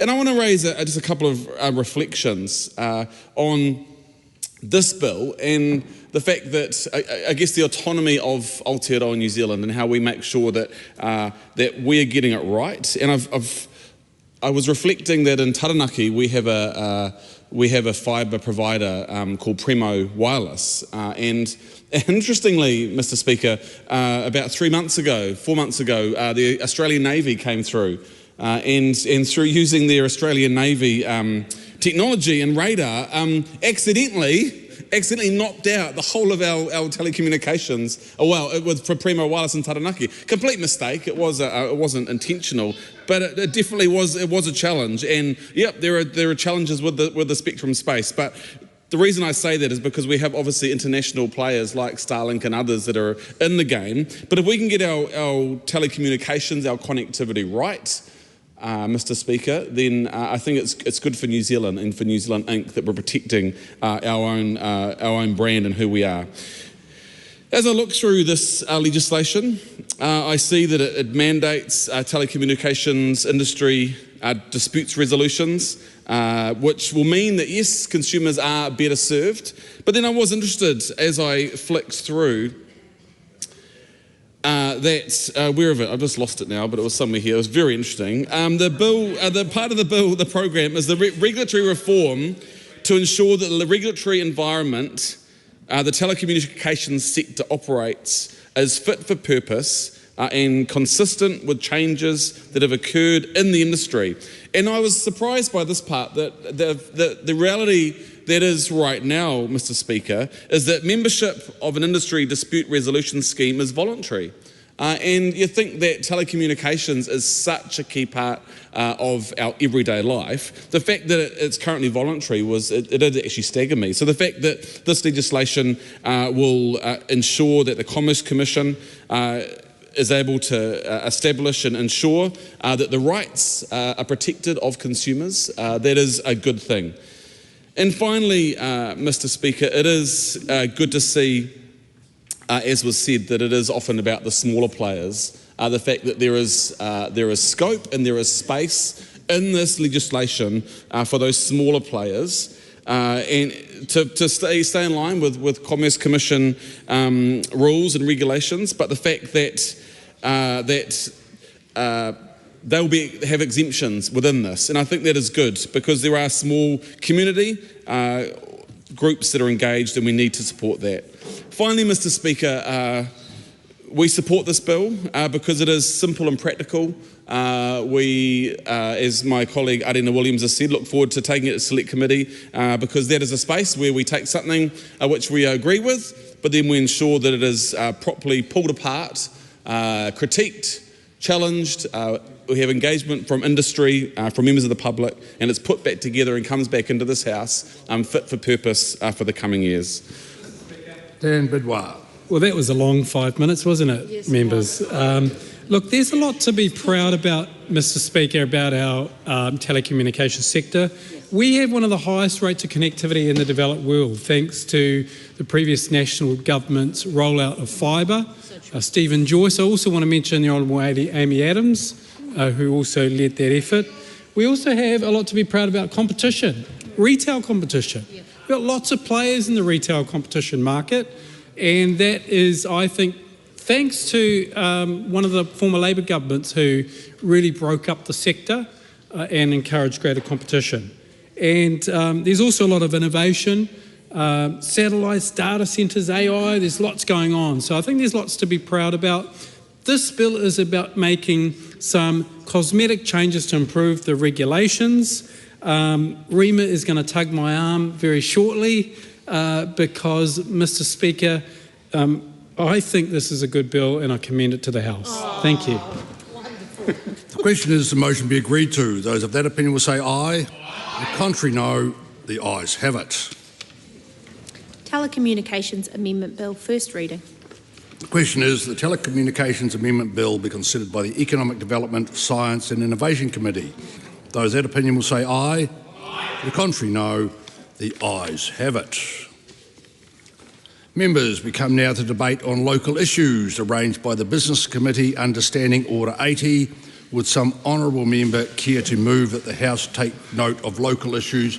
Before I do that, it is a local issues debate. Anyone listening should be able to tick off geographically around this country. And so if it sways on to broader political issues, expect some intervention from the Chair. Mr. Speaker. The Honourable Scott Simpson. I so move, and what a better place to start a local issues debate than focusing on the beautiful Coromandel. Mr. Speaker, at this time of year, as the Pahutakawa flowers begin to emerge on the Thames coast, New Zealanders turn their mind to their summer holidays. They turn their mind to sand and surf and sunshine, and of course, whenever they do that, first comes to mind the beautiful Coromandel. But before they get a chance to come to the beautiful Coromandel, there is a little bit of work that needs to be done on our roads. And Mr. Speaker, over the last couple of weeks, some of the local Coromandel people have been severely inconvenienced, but for a good cause. So on the Thames Coast Road, just north of a beautiful little township called Tapu, Simon Court knows the pub there well, that there has been a bridge called the Boundary Creek Bridge. Now that meant a new bridge needed to be put in. So NZTA, the good folk at NZTA and their contractors had to close the Thames Coast Road for nearly 2 weeks. Now, what that meant was a degree of inconvenience for the local people because it's quite a long detour around the other side of the peninsula for those folk. But we know in the Coromandel that that was important infrastructural work to be done ahead of the summer break. And then this very day, Mr. Speaker, on the other side of the peninsula, on what is referred to as State Highway 25A, Kopu Hikowai, that road is currently closed also during daylight hours from 8 a.m. in the morning till 5 p.m. For remedial work to be done on that piece of road as well. So, notwithstanding the inconvenience to local road users, Mr. Speaker, we know that that important work needs to be done ahead of the massive influx of visitors that we will be receiving in the coming weeks and months as we delight at the prospect of a glorious summer of sand, surf and sunshine in the Coromandel.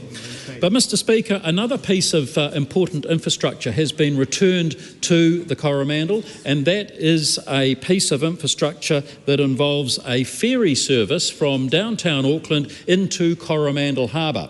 Now, we've been without a ferry service to the Coromandel for a number of years. So to have this service back available, which enables people to go from the ferry terminal, the ferry buildings in downtown Auckland direct into Coromandel Harbour at Hannaford Wharf, is a great delight, and it's been very much welcomed by local Coromandel people, because it's not just the good folk of Coromandel Town who benefit from a ferry service like that, but indeed the whole peninsula.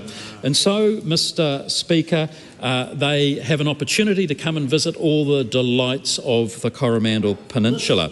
And so let's just talk about what some of those are. Well, Mr. Speaker, let's start with Coromandel. It's a place where nature has gone all out on beauty. And we all know that because when New Zealanders think of the Coromandel, they have positive thoughts about not only the quality of parliamentary representation, but they have quality thoughts about the region, the area, the beautiful bush, the white beaches, the sand, and all that goes with a holiday in that beautiful part of the world. Think of Cathedral Cove, where work has been done by the Department of Conservation and others to ensure that that track, which had been closed for a long time since the Cyclone Gabriel impacts, is now open again. And that's another very favourite tourist spot for so many, not only local domestic tourists, but for international visitors as well. And then close by is the famous and wonderful hot water beach, where people can literally go and dig a hole in the sand at low tide and sit in their own spa pool. And people do it, Mr. Speaker. I've not visited there at 2 a.m. in the morning, but I'm told, Mr. Speaker, that if it's low tide over summer at 2 o'clock in the morning, there are people sitting in beautifully dug sand jacuzzis in the beautiful Coromandel. And then, Mr. Speaker, think about the forest walks, the waterfalls, the beautiful bush setting, the magnificent kauri trees that are there for us all to enjoy. But also wonderful creative folk in the peninsula and around the area as well. Mr. Speaker, it would be remiss of me not to mention, of course, the southern part of the electorate, Katikati, Aotearoa, a horticultural hub, murals, beautiful artistic areas and lovely cultural events as well. And so, Mr. Speaker, because this is a split call with my colleague Suze Redmayne, I'm going to conclude by inviting not only parliamentary colleagues to come to the beautiful Coromandel this summer, but all New Zealanders. Do come and pay us a visit. You'll be welcomed with open arms, and we will be delighted to have you spending time, but more importantly, money in the beautiful Coromandel. Mr. Speaker, Suze Redmayne. I'd like to share my fantastic morning. Dr. Shane Retty and I, our fantastic Minister for Universities and Science, Innovation and Technology, we went to Palmerston North today to the opening of Ngā Huia, Massey University's newest addition to the vet school. Te Whanaora, it's called.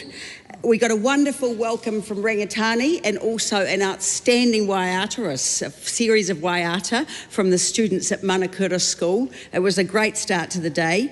Ngā Huia is the third and final major development in Massey University's 10-year plan to upgrade their vet science buildings.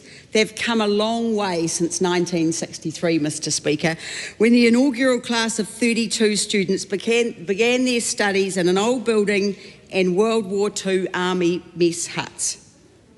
The vet school is the only one in New Zealand. It's earned respect and high accreditation internationally. It was ranked first in Australasia and in fact first in the Southern Hemisphere recently in the World University Subject Rankings, and it's ranked among the top 20 in the world. It was absolutely brilliant to tour the first class facilities today with Vice-Chancellor Jan Thomas and Professor John Huxley.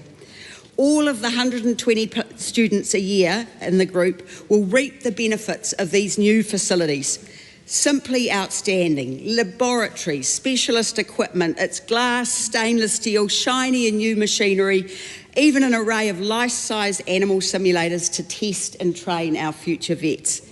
Of course, as well as celebrating the magnificent building, I want to acknowledge the skills and commitment of the staff and students. They're the heart and soul of the vet school, and the contribution they make to New Zealand, and especially to our rural and provincial economy. They're a part of the engine room of New Zealand, and they deserve to be celebrated. Just before we left, it was brilliant to see the fifth-year students having just sat their last exam. I wish them all well in their future endeavours. Mr. Speaker, I also want to take this opportunity to talk about the devastating fire which broke out in Tongariro National Park last Saturday. It has wreaked havoc across 2,800 hectares of this really important part of our country. It was a privilege to spend some time up at the Central Plateau Emergency Management Centre on Sunday, along with my colleagues, Ministers Mark Mitchell, Tama Potaka, and our Member of Parliament for Whanganui, Carl Bates. The centre was the hub of the multi-agency and community response, being led by Fire and Emergency New Zealand to fight the fires. Together with the National Emergency Management Agency, DOC, the Ruapehu District Council, New Zealand Police, iwi from across the region and local volunteers, they worked incredibly hard to protect our people and our park. 35 fire crews were operating at the peak, 15 helicopters, 5 fixed-wing aircraft. They evacuated 120 people, tourists and locals alike, from the mountain. I was fortunate to have an opportunity to fly over the area with Minister Potaka, which put into perspective the mammoth task. We were watching helicopters filling up their monsoon buckets by dropping into creeks in the bottom of a ravine and then dumping it onto the flames. You could kind of compare it to running from your kitchen out to the garden with a teacup of water at a time, trying to put out a bonfire. But these magnificent humans did it. With the help of a timely downpour of rain, they managed to first contain it and then put it out. They also managed to protect a dock hut and the majestic po whenua Te Reo, which stands at the entrance to Tongariro National Park, and our beloved chateau escaped the flames. Oh, good. It took a village and the rain to put it out, and it will take a village to restore our park to her former glory.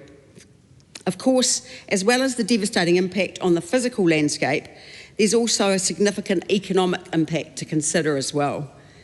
Our tourism and transport operators, hotel and motel owners, restaurateurs, cafe owners who rely on visitors coming to walk the popular Tongariro Alpine Crossing, the Mangatapopo track, and also the Tongariro Northern Circuit. They're going to be hurting right now too. Control of the park has now been handed back to DOC, and I know Minister Potaka is relentlessly focused on restoring the flora, fauna, biodiversity and economic prosperity of our most famous national park in the mighty Rangitikei. Time has expired. 5-minute call, Honourable Carmel Sepuloni. Mr Speaker, I stand here today proudly as the Member of Parliament for the Kelston electorate, as well as that, a former elected Board of Trustees member for Kelston Boys High School, the parent of a son who has already gone through Kelston Boys, and the parent of a son who will start his secondary schooling there next year. Mr Speaker, this school has an outstanding record of achievement. In front of me right now, I have the list of alumni, many of them sports people, rugby league, basketball, soccer, wrestling, many of them with academic backgrounds, Mr Speaker, many from the business community, from the arts community, even a few politicians, including my colleague across the House, the Honourable Chris Pink. Mr Speaker, we have seen how fiercely protective the Kelston community is, how loyal they are, and how incredibly resilient they are, especially in recent weeks when it was made public that there has been an attempted charter school takeover. The outrage that the community have felt, Mr Speaker, has been evident across social media and in the media. The idea that a trust who does not have the qualifications or credibility to take over a state school and turn it into a charter school, Mr Speaker, is very evident when you just go through the Kelston community or look at any of the social media pages or the media that has been put around it. Mr Speaker, this is such a clear example of how and why David Seymour's charter schools model is dangerous, Mr Speaker, and there's a number of things that we need to point out with regards to what has gone on in this particular instance. This school has been put under relentless pressure for at least a year. This school has had incorrect information put out there publicly about them, including information about their academic achievement and their role, Mr Speaker. They have relentless pressure put on the school in the form of a trust who is attempting to get people elected onto the Board of Trustees so they could effectively take over a state school and turn it into a charter school. That trust was demanding the contact details of the parents of the children at that school so that they could lobby the parents to try and so they could lobby the parents to try and get elected onto the Board of Trustees, Mr. Speaker. Mr. Speaker, this is a state school that has been targeted by, as I said, a trust that lacks credibility and qualification. But Mr. Speaker, this has been allowed to happen because of the David Seymour charter school model, where they have effectively set a target for 15 state school conversions to charter schools under their watch. Now, we can imagine that this is not the only school that is going to experience similar pressure, and it's important that we look at this example so that we can anticipate what could happen across the country, Mr. Speaker. Mr. Speaker, alongside the pressure that they have had put on them by the charter schools model set up by that government, they've also had to endure the very messy David Seymour-led Lunches in School program. Alongside hundreds of other schools, they are also enduring a failed curriculum and qualification change process where they have barely been consulted. Alongside this and alongside hundreds of other schools, they have been forced to take strike action because of the fact that this government does not want to meet what are fair pay and working conditions, Mr. Speaker. Mr. Speaker, I cannot understand why Chris Luxon and Erica Stanford have allowed David Seymour to have so much power in the education portfolio. A man who leads a party who got, 8% at the last election, is making decisions on behalf of our children, and he is simply not qualified or equipped to be making any of those decisions. It extends beyond even what the secondary schools are experiencing, Mr. Speaker. It goes to the changes that he has been making in early childhood education. Point of order. Thank you, Mr. Speaker. Simon Court. Thank you. I didn't want to interrupt the member, but your direction at the start of the debate was very clear to stick to local issues and not to stray from them. And if the member had been listening, there was often reference to Kelston Boys High. I've written down how many references actually, so there was sufficient reference locally. Anyone watching would know where Kelston was. It's a test.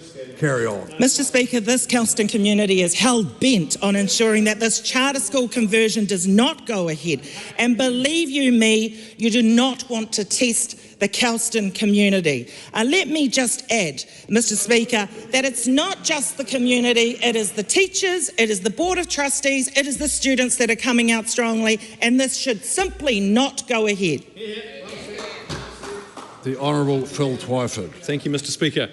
Kiwis expect a decent public health system, and Westies are no different. That's right. In West Auckland, we love our hospital on Lincoln Road. We do. The staff are great, they do their best, but it makes Westies so mad that our hospital is so badly underfunded and understaffed. Patients are waiting too long to get the care that they deserve because the nurses are too busy to get to them. And why is that? Because this national-led coalition government is underfunding and understaffing the public health system. The numbers don't lie. Between January 2024 and June 2025, documents released under the Official Information Act show that 71% of all shifts at Waitakere Hospital were understaffed. 3 of the wards in the hospital, 2 of the general medical wards and the maternity suite were understaffed for 1/3 of all shifts in that 18-month period. The Huia ward, a 20-bed acute unit that caters for a range of acute medical and cardiac patients, was understaffed for nearly half of all the shifts in that period. And across the board, these numbers show that Waitakere Hospital has been running short by 20 nurses. 20 nurses down on the number needed to deliver the official and agreed safe staffing levels. Mr. Speaker, it's a simple equation. Underfunding leads to understaffing, and that leads to people not getting the care that they deserve when they need it. Scott of Te Atatū Peninsula told me that he turned up at Waitakere Hospital at 4 a.m. on the advice of his doctor after he started bleeding profusely a week after surgery on his nose. He was admitted, but then spent 6 hours. He spent 6 hours on a bed on wheels in the middle of the emergency room with people working all around him. They told him there was nowhere else to put him. And in all that time, he never got to see a doctor. Judy, another of my constituents, gave birth to a baby girl back in May. Due to some complications, Judy was booked in for a C-section at Waitakere Hospital. When the big day came along, it was all go, the contractions were happening, and suddenly the clinical staff told Judy that she had to go to North Shore Hospital because there was a lack of experienced staff at Waitakere. Judy also felt let down after the baby was born. She had to go all the way to Warkworth because Waitakere Hospital doesn't yet have birthing units. West Auckland new mums have to go to Helensville and Warkworth to use their postnatal care birthing centres. In Judy's words, it's woeful. Craig of Swanson told me he went to Waitakere Hospital a couple of months ago with a broken collarbone. He waited 2 hours before he was admitted, had an X-ray, and was then told they couldn't deal with it and he'd have to go to North Shore Hospital. His wife drove him there and he had to wait 3 hours before being sent home without seeing a doctor and being told the hospital was overloaded. Mr. Speaker, these stories are not uncommon, but they are not good enough. Our healthcare workers are exhausted. Is it any wonder they're leaving in droves for Australia, where they have minimum nurse-to-patient ratios and much better terms and conditions? These people became healthcare workers because they wanted to help people and give people the care that they need, not risk their suffering because of a lack of staff. The people of West Auckland demand a decent public health system that's there for them when they need it. This government has made bad decisions and has the wrong priorities. It's given tax cuts to landlords and property speculators and tobacco companies while it underfunds and understaffs our hospitals. That's right. And the people that I represent in West Auckland demand better.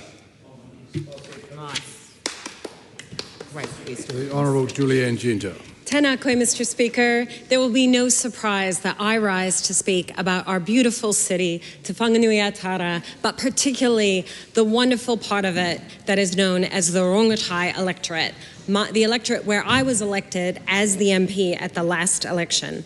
Wellington is a beautiful city. It is a compact city. It rates high on global surveys of livability, partially because it's easy to walk and cycle and take public transport.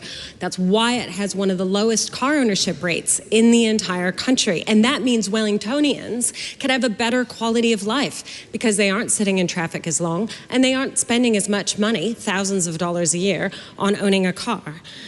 Now, 30% of the city is covered in greenery and we're surrounded by our absolutely phenomenally gorgeous coast. Rongotai means sound of the sea or feel of the tide, and, you know, like so many others, I absolutely love and feel a deep connection to our moana here. Now, the most bizarre thing to me is that we have recently learned what the anticipated cost of the government's priority transport projects here in Wellington, which is right between our green electorate of Wellington Central and the green electorate of Rongotai. The Mount Vic Tunnel projects are now estimated to cost $3.8 billion. Now, that's $3,800 million. This is an eye-wateringly high amount of money for projects which will do nothing to actually make it easier for people to get around the city. And the Greens would like to see a much more constructive approach that actually takes into account the needs of the local people. This is clearly only a priority for this government because government ministers and backbench MPs get picked up by their Crown limos and their taxis at the airport and get driven to Parliament. And they mistakenly believe that somehow adding less than 2 extra car lanes, less than 2 kilometers of 1 extra car lane in each direction with 7 stoplights in between at a cost of $3.8 billion is going to save time for anyone. It's outrageous. And just to help people get their head around the numbers, I have brought some visual aids. Okay, so this goes back to the year 2000, and it shows some of the cost per kilometer of different motorway projects, and a lot of them are projects that we would think of as being extremely expensive. Don't worry, I'll send this to members opposite. But one thing you can see that really stands out in this graph is the Waterview Tunnel. And the Waterview Tunnel was significantly more expensive per kilometer because it is a tunnel in an urban area. But let's look at what's happened with the 2025 investment cases for the new roads of national significance. Because of all the projects that have been announced, the Wellington ones are the most expensive per kilometer by far more expensive than Petone to Granada, the Hope Bypass, Mill Road even, Warkworth to Wellsford. These are all extremely expensive projects, but if we compare it on a per kilometer basis, then you see how much more expensive it is. And now I really have to go back and show you the whole thing in context, because this is the cost per kilometer of motorways. This is even the Waterview Tunnel, which is 3 lanes in each direction. And then over here is the Wellington Roads of National Significance. I mean, it's incredibly expensive. And members opposite can sit there and make their jibes and their pathetic little calls out to me to try and get me upset, but it's embarrassing for them. Embarrassing for them, because they're the ones who are telling New Zealanders they can't afford healthcare services, we can't afford hospitals, we have to sell public assets, that somehow it's unaffordable to pay nurses, teachers, firefighters what they deserve, to get firefighters the appliances that they need to fight fires, but they can afford to spend $3.8 billion on less than 2 kilometers of 1 car lane in each direction in the center of Wellington, the place where people clearly want other options. And we know that because government parties got less than 26% of the vote combined. There is no mandate for this project in Wellington. The Greens alone got 50% more votes, party votes, than the National Party. Honourable David Seymour. Thank you very much, Madam Speaker. I am pleased to speak tonight in this debate on local issues on behalf of the people that I represent and those like them from Point Chevalier to the Tamaki River, those residents of the Auckland Isthmus who have an interest in Plan Change 120 being imposed by Auckland Council today. And I want to start by saying that it comes from a good place. For too long, the promise of New Zealand has not been kept to younger people. There are too many people who ask the question, why should I support a property-owning democracy when I see no pathway to property ownership myself? And the problem is that we have made it too hard to build a home in one of the most sparsely populated and beautiful countries on earth. That much is true. But the solution, which is a hangover from the previous government, that increasing the zoned capacity in and of itself is only part of the solution. We need to ensure that we improve the infrastructure supply, the building supply, and also the timeliness of consenting in order that people can actually build the homes that they need in our beautiful city. Simply zoning more property to go up higher and faster is not in itself going to make housing available to the next generation. And that's why I support the government's policy of asking Auckland Council to provide 2 million more dwellings. But I equally ask our government to listen to people, particularly in Auckland and particularly in the Isthmus. How can they consider the possibility, just the chance, that maybe that 2 million number is too high? That is what people are starting to ask themselves in the area of Auckland that I represent. And it may be that people who go down to the waterfront in Judges Bay or Hobson Bay or out in the inner west, and they see the sign saying don't swim today because there is sewage on the beach. It may be that people who are worried about the heritage of their communities, or it may be that people who saw the sinkhole when a 100-year-old brick sewer collapsed due to intensification have a point when they say that we're not going to solve the challenge of making housing abundant by simply zoning overstressed areas to intensify beyond what the market will demand anyway. It may be that Auckland Council needs to think carefully about development in the northwest, about greenfields, about opening up land and planning infrastructure in areas where there is market demand for the type of housing available, rather than zoning more of the housing that people don't want. And I'll give you a perfect example. Near where I live on Manukau Road, you've got the best bus service in the country, you've got Cornwall Park, you've got Newmarket, you've got the best schools, not in the country, in the world actually. It's a great place to live. But can a developer take a section that's developed to go to 4 stories and build 28 apartments on it? No, commercially that failed. And you can see commercial failures all up and down Manukau Road despite the intense zoning. What that tells you is that the market demand is not in place for what Auckland Council is trying to impose through Plan Change 120. What that tells you is that people who are giving their feedback to Plan Change 120 have a point, that the plan needs to be changed to spread out, and that perhaps our government will be listening to those people and saying that 2 million notional units in Auckland is asking too much and too soon from a city that wants sensible planning and coordination of infrastructure and development, so the next generation can have a shot at a ladder of opportunity to their own place in a property-owning democracy, but done much smarter than is being done now. And it might be as simple as saying that we want perhaps 2/3 of 2 million homes under law.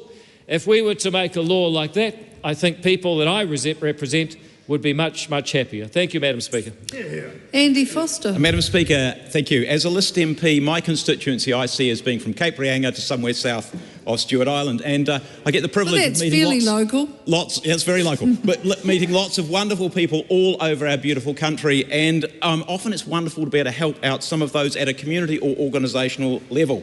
Jamie Arbuckle here and I both visited the Upper Selwyn Huts just south of Christchurch last June. It's located next to the Selwyn River, just south of Christchurch, a short distance from Lake Ellesmere. It's a beautiful settlement of just under 100 houses, a place and a community to fall in love with, a place where everybody knows and supports each other, the way I imagine New Zealand used to be.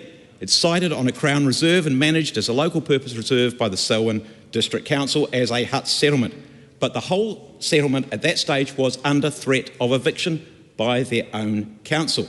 Now, that settlement first began as a fishing village established by the people of Christchurch for fishing. The first fishing box there was in 1888, and it became a reserve in 1895 dedicated for fishing huts. It became a popular holiday spot, built tennis courts and lots of infrastructure, and people started over time to live there, albeit for short periods. What was drawing them there is that the fishing was so good that in March 1927 the future King George VI and Queen Elizabeth fished to cast a line, and the Christchurch Star reported then His Royal Highness arrived at the Selwyn Huts at 1:30 p.m, remained there fishing until 6 p.m. So he obviously spent a lot of time there, and it's understood that though he did not meet with any degree of fortune, I understand that as a failed fisherman, he thoroughly enjoyed the outing. The community held picnics, sports days, gala days, bonfires, fireworks, concerts, fancy dress, racing, rowing racing, and so on. The huts became batches, and by the 1940s there was a shop, tea rooms and regular deliveries of meat, vegetables and even a community library. It increasingly became a place to stay for extended periods, which was accentuated after the Canterbury earthquakes. And now most of those are homes which are permanently occupied. But in 2019, the Selwyn Council determined that it would issue only short-term leases and then require the whole settlement to be removed because the wastewater system was at the end of its life. Jamie and I were asked to visit because the council had published a paper in March of 2024 with no engagement whatsoever with the Huts community that simply adhered to the 2019 decision, says you've got to go, even though the council had fixed or was fixing the wastewater system and the reason for removing them had no longer existed. The council decided to issue some pretty draconian deeds of licence and said you've got 5 years, we might give you another couple of 5 years and then you are gone. Now the reason they gave, not wastewater, was the potential risk to the settlement from sea level rise. So I wrote after our visit at length to the council and challenged them on multiple issues. I said that their reason for removing the settlement had changed, but they hadn't re-looked at whether the removal was still justified at all. They'd been unduly certain about the degree of sea level rise. They based their position on the most extreme possibilities, and they were acting prematurely to terminate the leases well before there was any risk of sea level rise impacting on the settlement. They used 100-year projections but said we've got to get rid of you in 15 years. Their own consultants on the matter, on the issue of sea level rise, concluded that even the most severe flooding event recorded did not result in any inundation of the settlement, and the consultants said the main message from this report is that climate futures are highly dependent on emissions scenarios and therefore highly uncertain. And I proposed to them that they considered triggers as their near neighbours at Huranui were doing with the Amberley Beach community. They'd also failed in their self-acknowledged, and this was the council's self-acknowledged legislative obligation to protect the welfare and interests of the hut owners and residents. The council itself said there were many vulnerable people resident in the hut settlement and it expected evicted residents would likely end up on the wait list for Aotearoa or the like. Several residents told us that their limited life savings were wholly tied up in their homes at Upper Selwyn Huts. And when the council then said that the government was not investing enough in social housing in the Selwyn district, it made their argument look pretty fragile. They'd also mischaracterised the consultation as merely of medium significance, even though they were proposing to take people's homes away. And I said, I think that constitutes high significance under their own significant policy and the consultation requirements of the Local Government Act.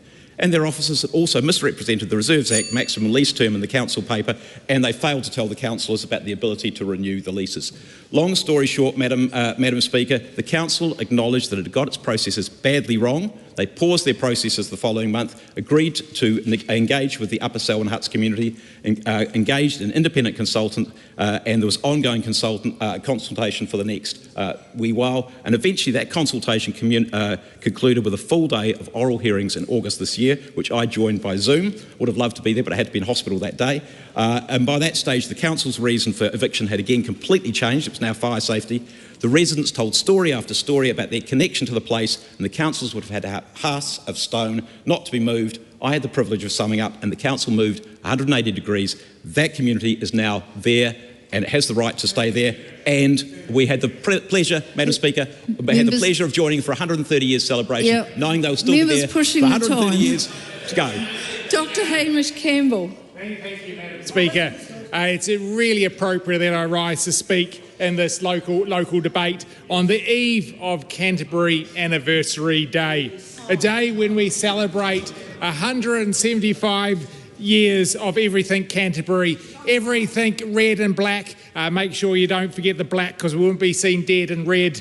But Madam Speaker, a lot of us will be celebrating tomorrow at the Christchurch AMP show. Well, actually, it's the Royal New Zealand AMP show, and it's going to be great. There's been many great things have come out of Canterbury and Christchurch over the last 175 years, including myself. But Madam Speaker, I ask a question as I stand here. What do London, San Francisco and Christchurch all have in common?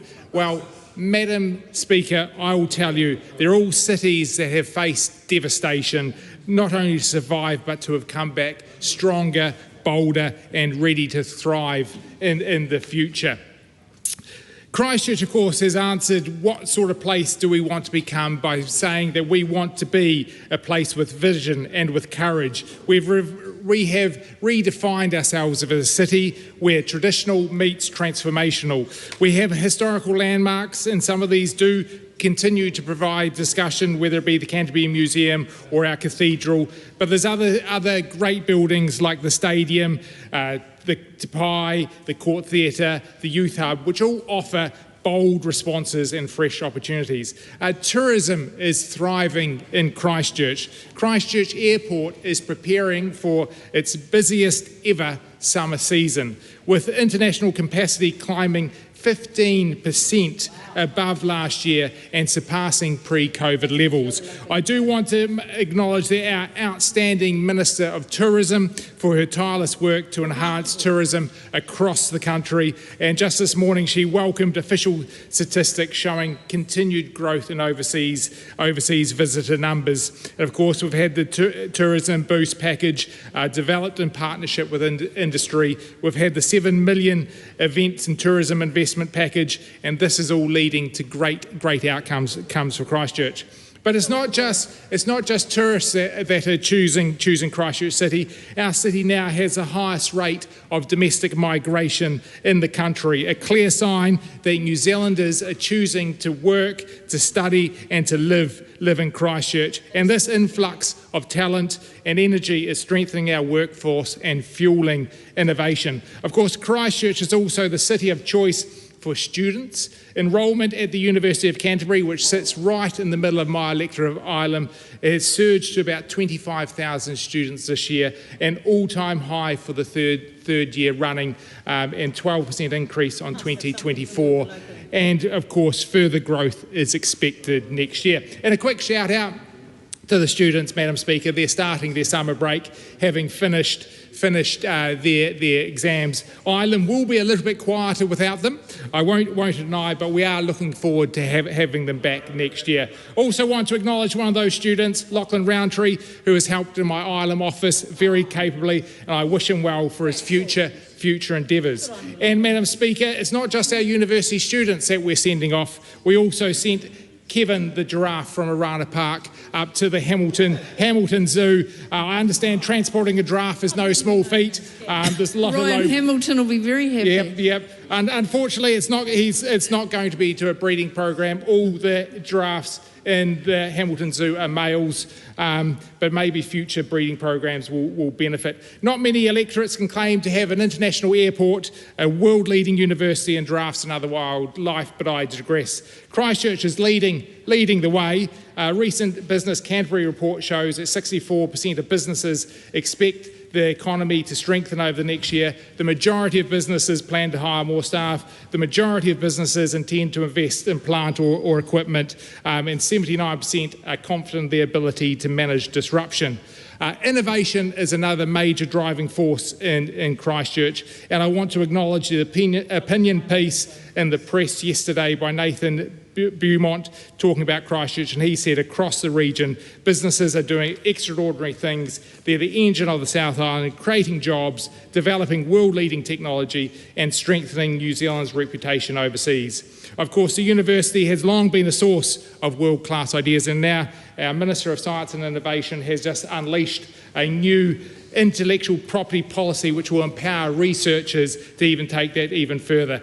So, Madam Chair, Christchurch is a place to be. Looking forward to a great show. Helen White. Thank you. I want to give a very different kind of advocacy today from the electorate of Mount Albert with regard to the plans to build more houses from the one that was given by the Honourable David Seymour. And I want to do it first by talking about why we need those houses, why they need to be where actually they are planned to be. And the first reason that I want to give is one where I'd actually refer people to a book that's called Abundance by Ezra Klein, which makes a really compelling case for the link between not having enough affordable housing in a city and issues like homelessness. There's a direct correlation, and it is incredibly important that we look at this differently. We need to break through a block that we have had around affordable housing. And it needs to be close to our city because we need our city to thrive. It needs to be a livable city. It needs to be one where we don't all take our cars everywhere. And so my solution today is not to send every new home buyer out to Drury. And that is unfortunately the message that we heard from David Seymour, because he talks a big game, but he's actually protecting an interest that is very wary of this. It is very wary because it's actually really nice living in suburbs full of beautiful houses close to the city without many people there. And I'm lucky enough to be one of those people. I'm in one of those communities. But what we miss out on, even from our point of view, is our kids moving into those areas. Our kids don't, because they can't afford to. And I have a daughter and I have 2 daughters and a son. One daughter will go and live in Nelson because that's affordable if you're going to be a teacher. Another one is in Sydney, and it's really hard to see how she will come home. And if she does, how she will come home and live near me. And so it undermines my quality of life too, if she doesn't get to live close. So this is a really interesting scheme that's come up. And it's not easy for people in my community to look at it without some fear.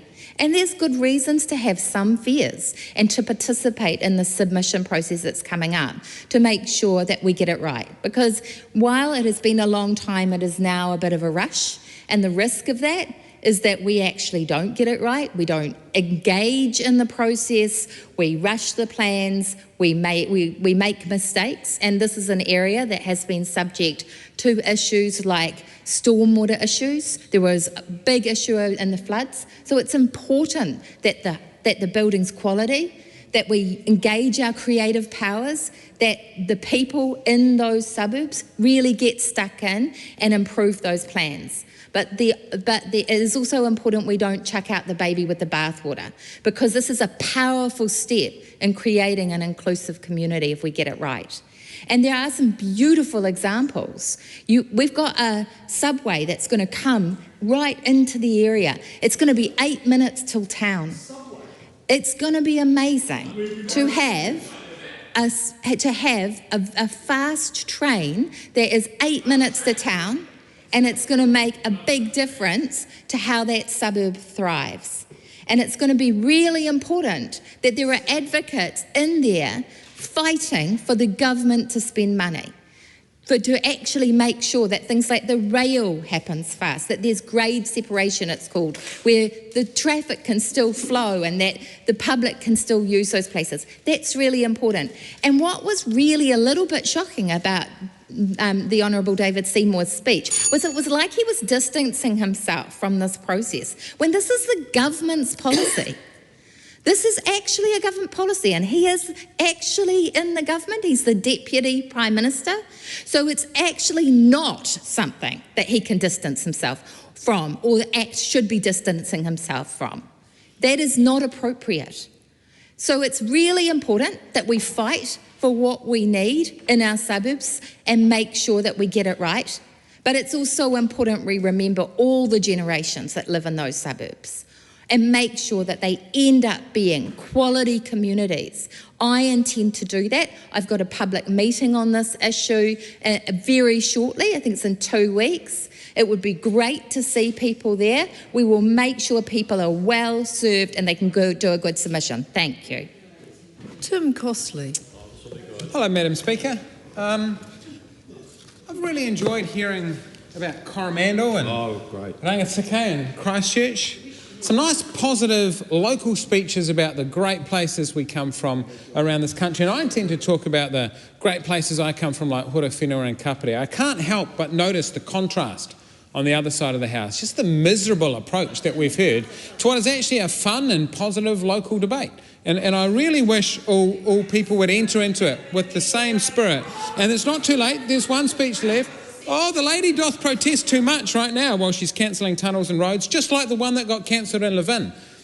People still remember that back in 2018 when Labor cancelled it, and then Julianne Gender said, well, you can only have 2 lanes, one's for buses and public transport. There is no public transport, of course.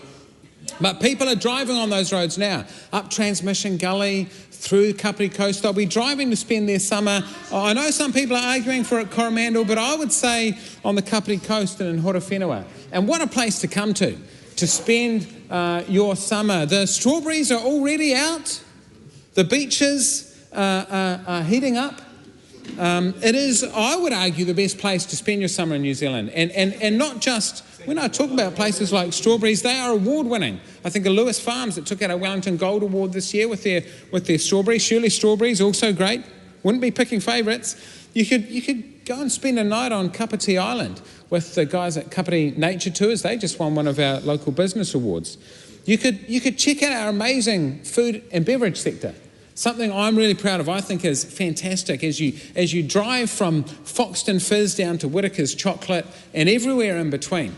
What a fantastic region to come to. So good that I've run events, and I'm running another one in March in Parliament to celebrate our amazing food and beverage sector that comes out of this region. And this time we're doing it in summer so that those strawberries will be in season. I know some people love the asparagus. I'm not such a fan, but some people love it. What a place to come to. And what an area for growth in New Zealand. I mean, I just think, I look at places and you'll have some MPs that come from places like Dunedin and St Clair Beach or Katie Nimmin over in Napier and Marine Parade. Terrible beaches. Can we just acknowledge these are terrible beaches? They're popular. I don't know why. When you go to St Clair, it's a concrete wall into rocks in the ocean.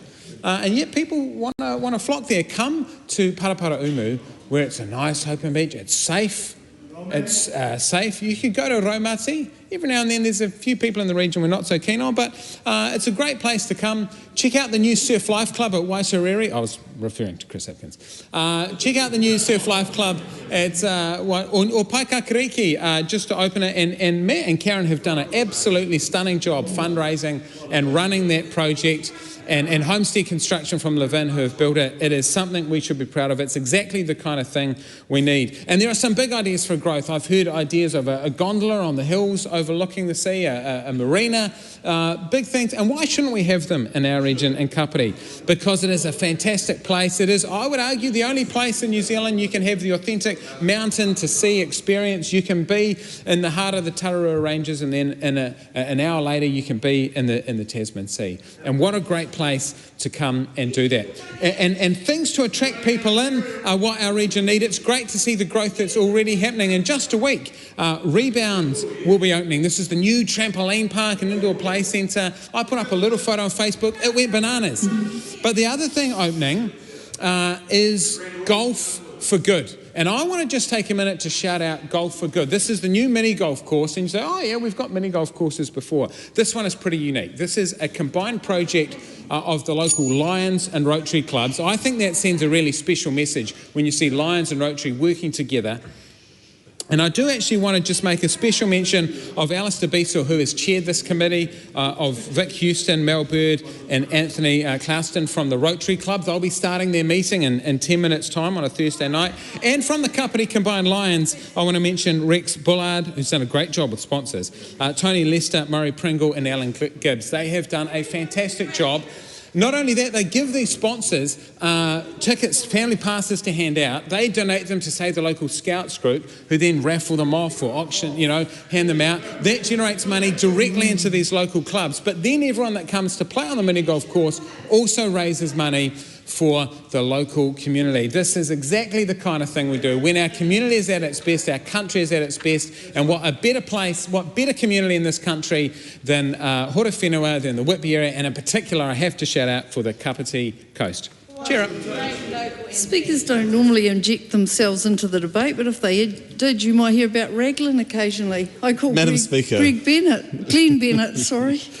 That'll do. Madam Speaker, being accused of being negative on this side of the House, it's not by choice or for fun. It's the reality that we have to speak up in these local debates about local issues. They're important, and it's not this Pollyanna, just life is wonderful and everything's fine as we tiptoe and we're told to cheer up. Because, Madam Speaker, I want to talk about homelessness in Taranaki, and particularly homelessness in New Plymouth. And when you say cheer up or let's stop being negative, it's not about being negative. These local issues debates are about shining a light on the challenges and on the things that are going on with our local communities. Right. And I'm saddened and broken by the fact that in Taranaki, over the last 18 months, or less than actually, there's been a 250% rise in homelessness. A 250% rise in homelessness. And that is why we get called negative for us to cheer up. But the reality is we are here standing in this chamber to fight for the people who are homeless, to fight for the people who are voiceless. And Madam Speaker, I am here to speak about that this afternoon. We look at the challenges, and there are many a challenge when it comes to homelessness and why people end up in homelessness. But it definitely is around rising rentals. It's definitely around the challenges in the economy. It's definitely around job losses. It's also about traumatic events and things that go on in people's lives. But Madam Speaker, it is also about choices that are made by people in this House and by the government. Madam Speaker, when we look at the housing plan and the state housing initiatives that were in place, there were a number of them. We have more than 600 applications on the social housing wait list in Taranaki, over 600. That's not individuals, that's families, that's people in need, that is generations of people. And we need to do something to change the state of our housing here in Taranaki and around the country.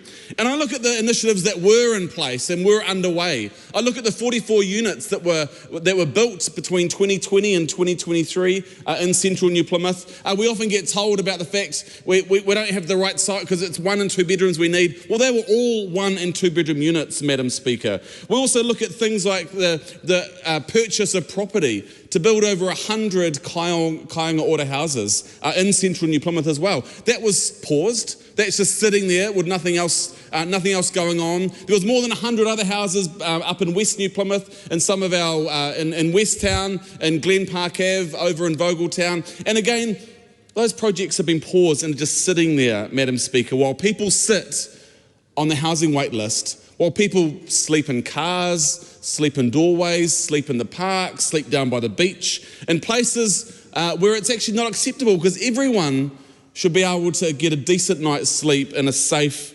place with a roof over their head.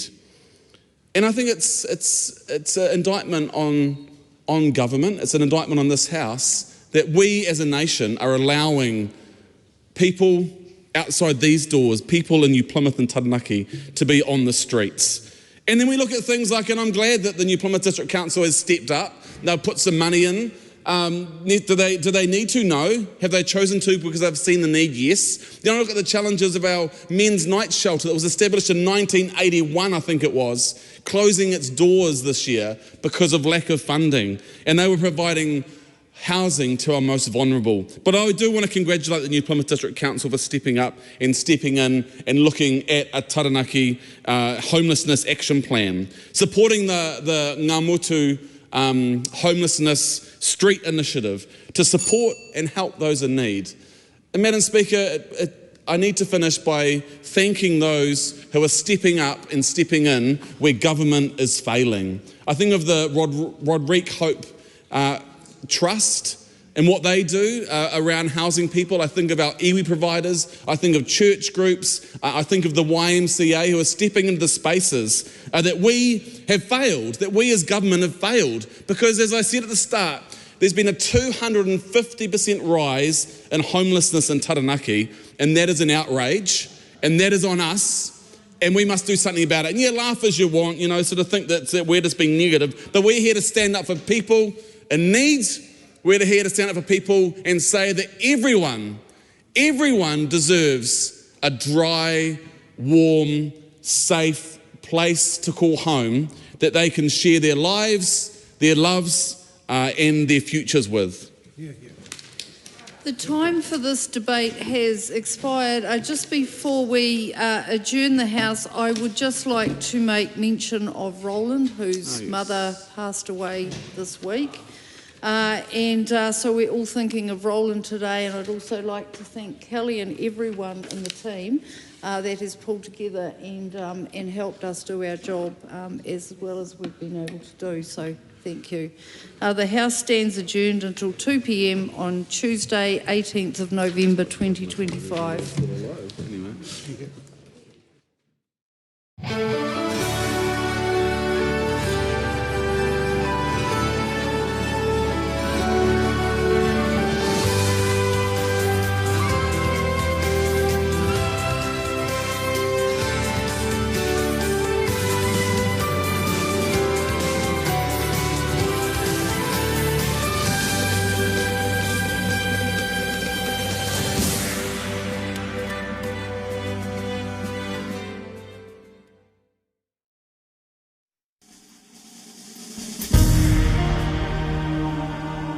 Live coverage from the House of